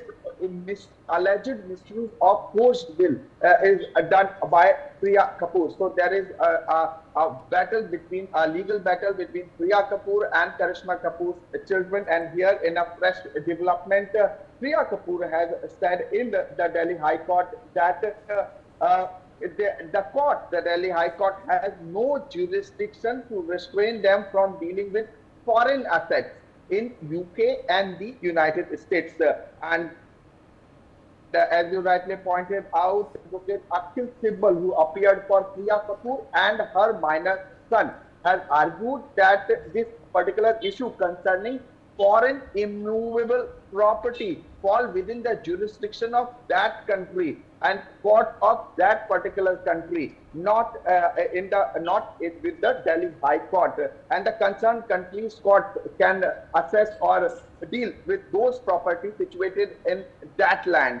not the Delhi High Court. So these were the major arguments made by Priya Kapoor's lawyer Akhil Sibbal in the Delhi High Court, and he further said that the Delhi High Court cannot pass any order of the status quo. Any order of the status quo regarding the immovable assets located abroad, and he further said that only the court of that jurisdiction where the property is situated can decide on such matter. So these were very important arguments made in the Delhi High Court when it comes to rupees 30,000 crore asset battle, a legal battle going on in the Delhi High Court, where Karishma Kapoor's children have claimed that the alleged will of Sanjay Kapoor was a forged will, and senior advocate Mahesh Jethmalani, who appeared for Karishma Kapoor's children in the Delhi High Court, has said that this particular will is a forged will. And now, in a fresh development, Priya Kapoor is said in that Delhi High Court lacks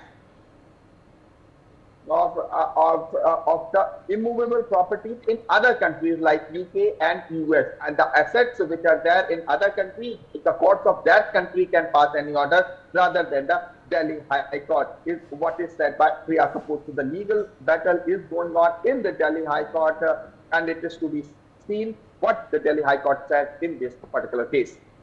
Well, Sambhav, thank you so much for joining us with all of those details about the latest in the ongoing will battle for Sanjay Kapoor's estate. Well, let's shift focus now to some more breaking updates coming in. The UP BJP is set to get a new state president on December 12th. An OBC leader is expected to be crowned as the new state president, with BL Verma likely to take charge. Union Minister Piyush Goyal will arrive in Lucknow tomorrow evening. After completing the nomination formalities, the name of the new state president will be officially announced.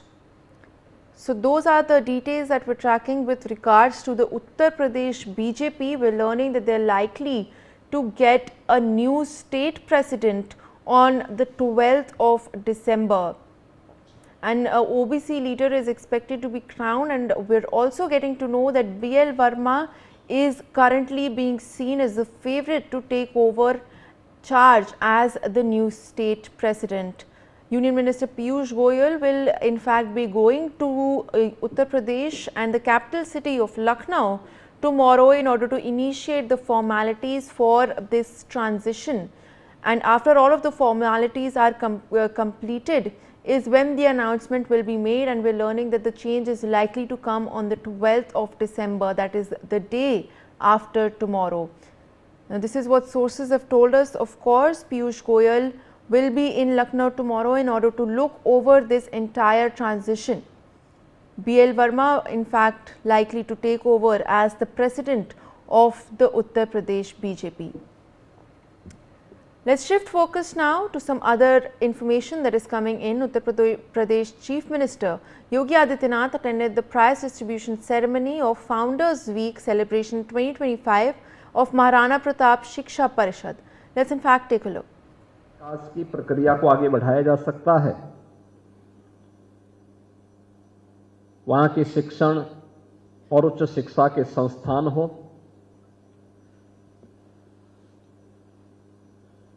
वहां पर पर्यटन के विकास से जुड़े हुए मुद्दे हों,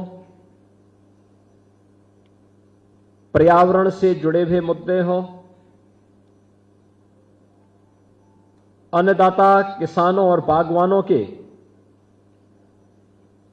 welfare के लिए होने वाले कार्यक्रम हो, या फिर वीर भूमि और देवभूमि के वीर सैनिकों और उनके परिजनों के कल्याण से जुड़े हुए कार्यक्रम। आपका उनके साथ एक बेहतरीन संवाद भी है और वहां की विभिन्न प्रकार की सामाजिक, सांस्कृतिक, आर्थिक, भौगोलिक, पर्यावरणीय मुद्दों को लेकर के उन सभी विषयों को डॉक्यूमेंटेशन करना और फिर उसको प्रकाशन करके अकादमिक संस्थाओं तक पहुंचाने के लिए जो आपके द्वारा अभिनव प्रयास किए गए हैं, वह हमारी वर्तमान पीढ़ी के लिए एक नई प्रेरणा है। आज आप पूर्वी उत्तर प्रदेश के इस अत्यंत महत्वपूर्ण अकादमिक संस्था महाराणा प्रताप शिक्षा परिषद,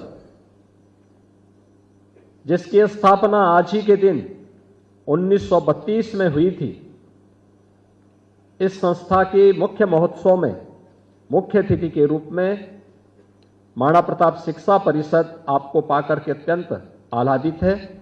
मैं इस अवसर पर आपका हृदय से अभिनंदन करता हूं।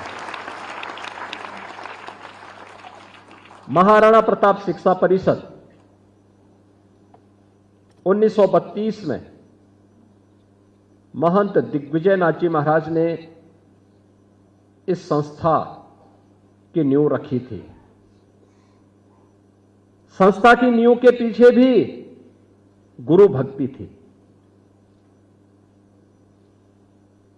क्योंकि महंत दिग्विजयनाथ जी महाराज का जन्म तो इतिहास प्रसिद्ध मेवाड़ के उस राजवंश में हुआ था,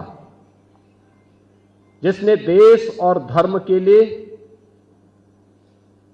अपना पूरा जीवन समर्पित करने की एक लंबी परंपरा जहां रही है। और उस परंपरा में जन्म लेने के बावजूद देवयोग से वे गोरखपुर पहुंचे। गोरखपीठ से ही उनकी शिक्षा दीक्षा आगे बढ़ी।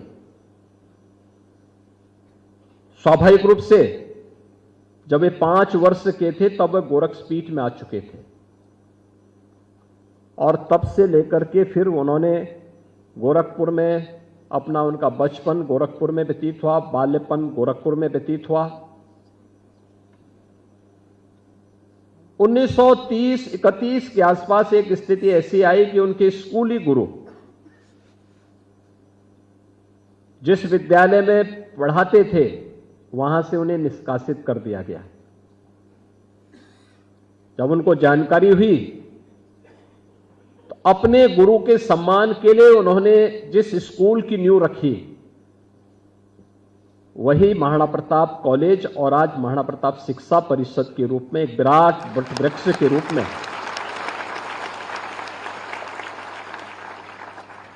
हम सबके सामने है।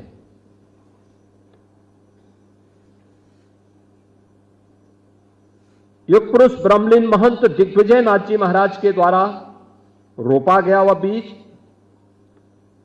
आगे बढ़ा। शिक्षा समग्र विकास का माध्यम होना चाहिए, और पहले दिन से इस अभियान को लेकर के महाराणा प्रताप शिक्षा परिषद आगे बढ़ी। पहले दिन से महाराणा प्रताप शिक्षा परिषद ने इस कार्यक्रम को अपने जीवन का ध्येय बनाया, लक्ष्य रखा।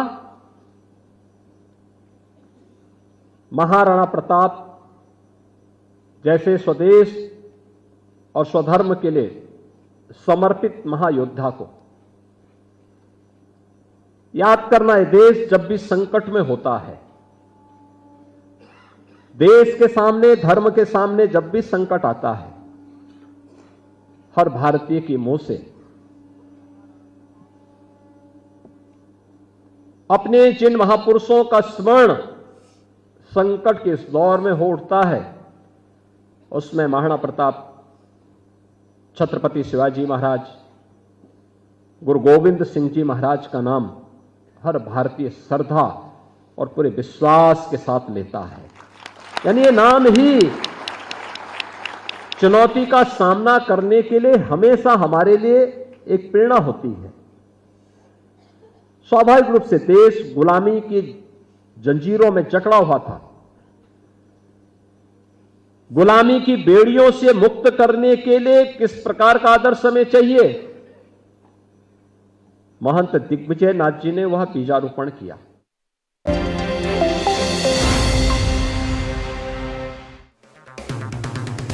अगर आप बनना चाहते हैं एंकर या फिर आप में है जुनून एक तेज तर्रार न्यूज रिपोर्टर बनने का, तो आप ज्वाइन करें ITV और इंडिया NewsX का media school. ITV next media international school का कोर्स आपको मौका देता है देश के दिग्गज एंकर्स के साथ काम करने का।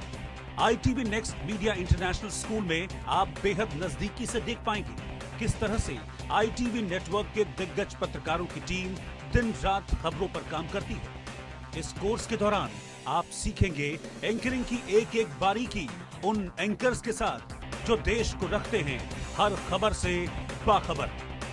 ITV next media international school का ये कोर्स आपके एंकरिंग स्किल्स को करेगा इतना सशक्त, मजबूत, जिससे आप बनेंगे पत्रकारिता की दुनिया का वो चमकता चेहरा जो दुनिया देखेगी और पसंद करेगी।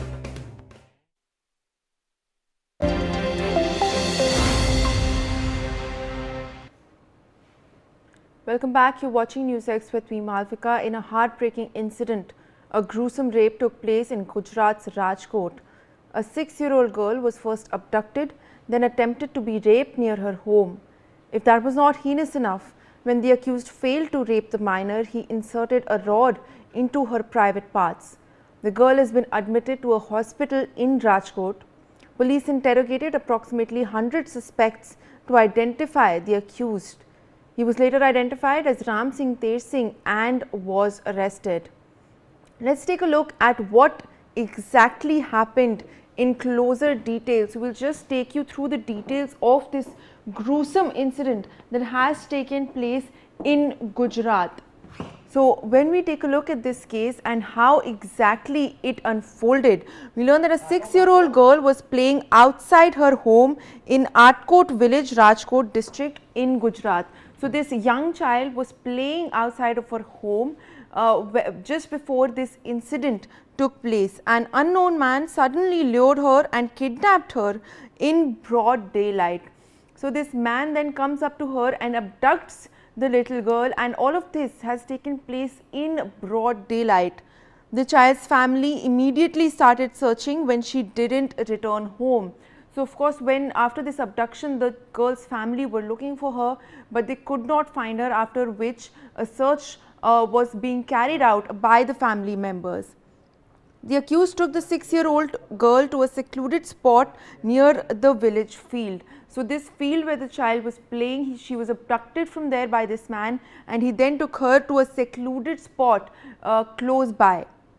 Accused tied a cloth around her mouth to silence her cries for help. So, you know, there was a lot of thought put behind this heinous crime. He has tied a cloth around her mouth in order to ensure that, you know, her screams are not heard by other people. The man attempted to rape the child, inserted rod-like weapon in her private parts. So of course, we've seen that at first he attempted to rape this 6-year-old child, and when he failed to do that, he went on to insert a rod into her private parts. The minor was found by her parents severely injured and bleeding profusely. So of course, when she was found by the family later on, she was found lying in an unconscious state, and she was covered in her own blood.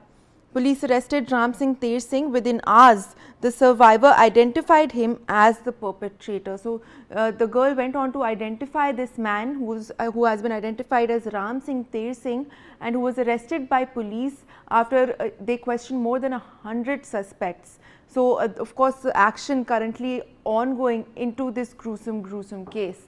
So those are the details that we take a look at when this, you know, heinous crime took place yesterday, and now the accused has been arrested as well. I am being joined by my colleague Pratik Limbani, who will help us understand the exact details of this heinous crime. Pratik, a very shocking incident in Gujarat. Take us through what exactly happened and what is currently going on. We know that the accused has been arrested. What is the action that is now being taken by police? जी मालविका, जैसी घटना राजकोट में हुई हो शायद वो कहीं नहीं हुई हो और ना हो सके, लेकिन जो कैसे कह सकते हैं, क्योंकि ये जो निर्भया दिल्ली में जो निर्भया केस हुआ था उससे भी बड़ी ये घटना हुई है। एक 6 साल की बच्ची को दरिंदे ने रेप करने की कोशिश की थी, रेप करना होने की वजह से। We'll try to sort out that connection, but I'm also being joined by Ms. Seema Kushwaha, who is an advocate in the Nirbhaya case. Ma'am, thank you for joining us this morning. What we're looking at over here is another gruesome crime. A 6-year-old child, an attempted rape of a 6-year-old child, and when this man has failed to carry out this crime, he has went on to insert a rod into the child's private parts. When you take a look at such cases and how they are still continuing to be carried out, what is your first reaction when you look at this heartbreaking incident? After only five days के बाद 16th of December आने वाला है, 13 साल हो जाएंगे निर्भया के साथ। 16 दिसंबर 2012 को इस तरीके का क्राइम हुआ था। 13 साल बाद भी ऐसे लगता है मेरा देश, यहाँ के लोग उसी जगह खड़े हुए हैं। 6 साल की बच्ची के साथ इतना हीनियस क्राइम, माइंडसेट क्यों नहीं बदल रहा है? कानून का प्रॉपर इम्प्लीमेंटेशन क्यों नहीं है? हमारी बच्चियां सेफ और सिक्योर क्यों नहीं हो पा रही हैं? हम तब भी निर्भया के लिए लड़ रहे थे, आज भी निर्भया जैसी हमारी बच्चियों के साथ हालात हैं। तो ये बहुत बड़ी बात है, सोचने वाली बात है। हमारी बेटियां सेफ सिक्योर रहेगा। वो व्यक्ति, वो एक्यूज उस बच्ची को उठा करके ले गया है खेत में, उसने उसके साथ रेप करने की कोशिश की, वो बच्ची चिल्लाई, वो सक्सेस नहीं हुआ तो उसने उसकी प्राइवेट पार्ट में रॉड डाल दी। इतना ये दर्दनाक घटना है और मुझे लगता है कि एक बार कलेक्टिवली पूरे देश को, चाहे हमारी पॉलिटिक्स हो, चाहे हमारा एडमिनिस्ट्रेशन, पुलिस और स्पेशली जुडिशियल रिफॉर्म की बहुत जरूरत है।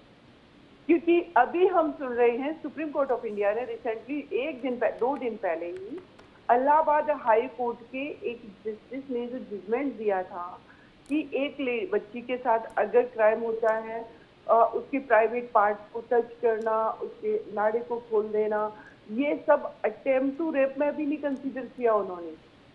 तो ये जो इंटरप्रिटेशन है, जो माइंडसेट है, जो मैसेज जुडिशरी को देना चाहिए, जो पुलिस को सेंसिटिवली वर्क करना चाहिए, ट्रांसपेरेंसी के साथ करना चाहिए, फास्ट ट्रैक कोर्ट्स होने चाहिए, कन्विक्शन रेट बढ़ना चाहिए, हम वो डिटरेंस वाला मैसेज डिलीवर करना चाहिए, वो कुछ भी नहीं हो पा रहा है। आज भी स्टिल हम वहीं खड़े हुए।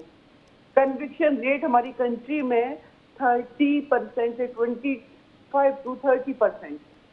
तो जो 100 क्राइम्स हो रहे हैं उसमें से वो 70% लोग कहाँ हैं? वो तो बाहर घूम रहे हैं, वो बच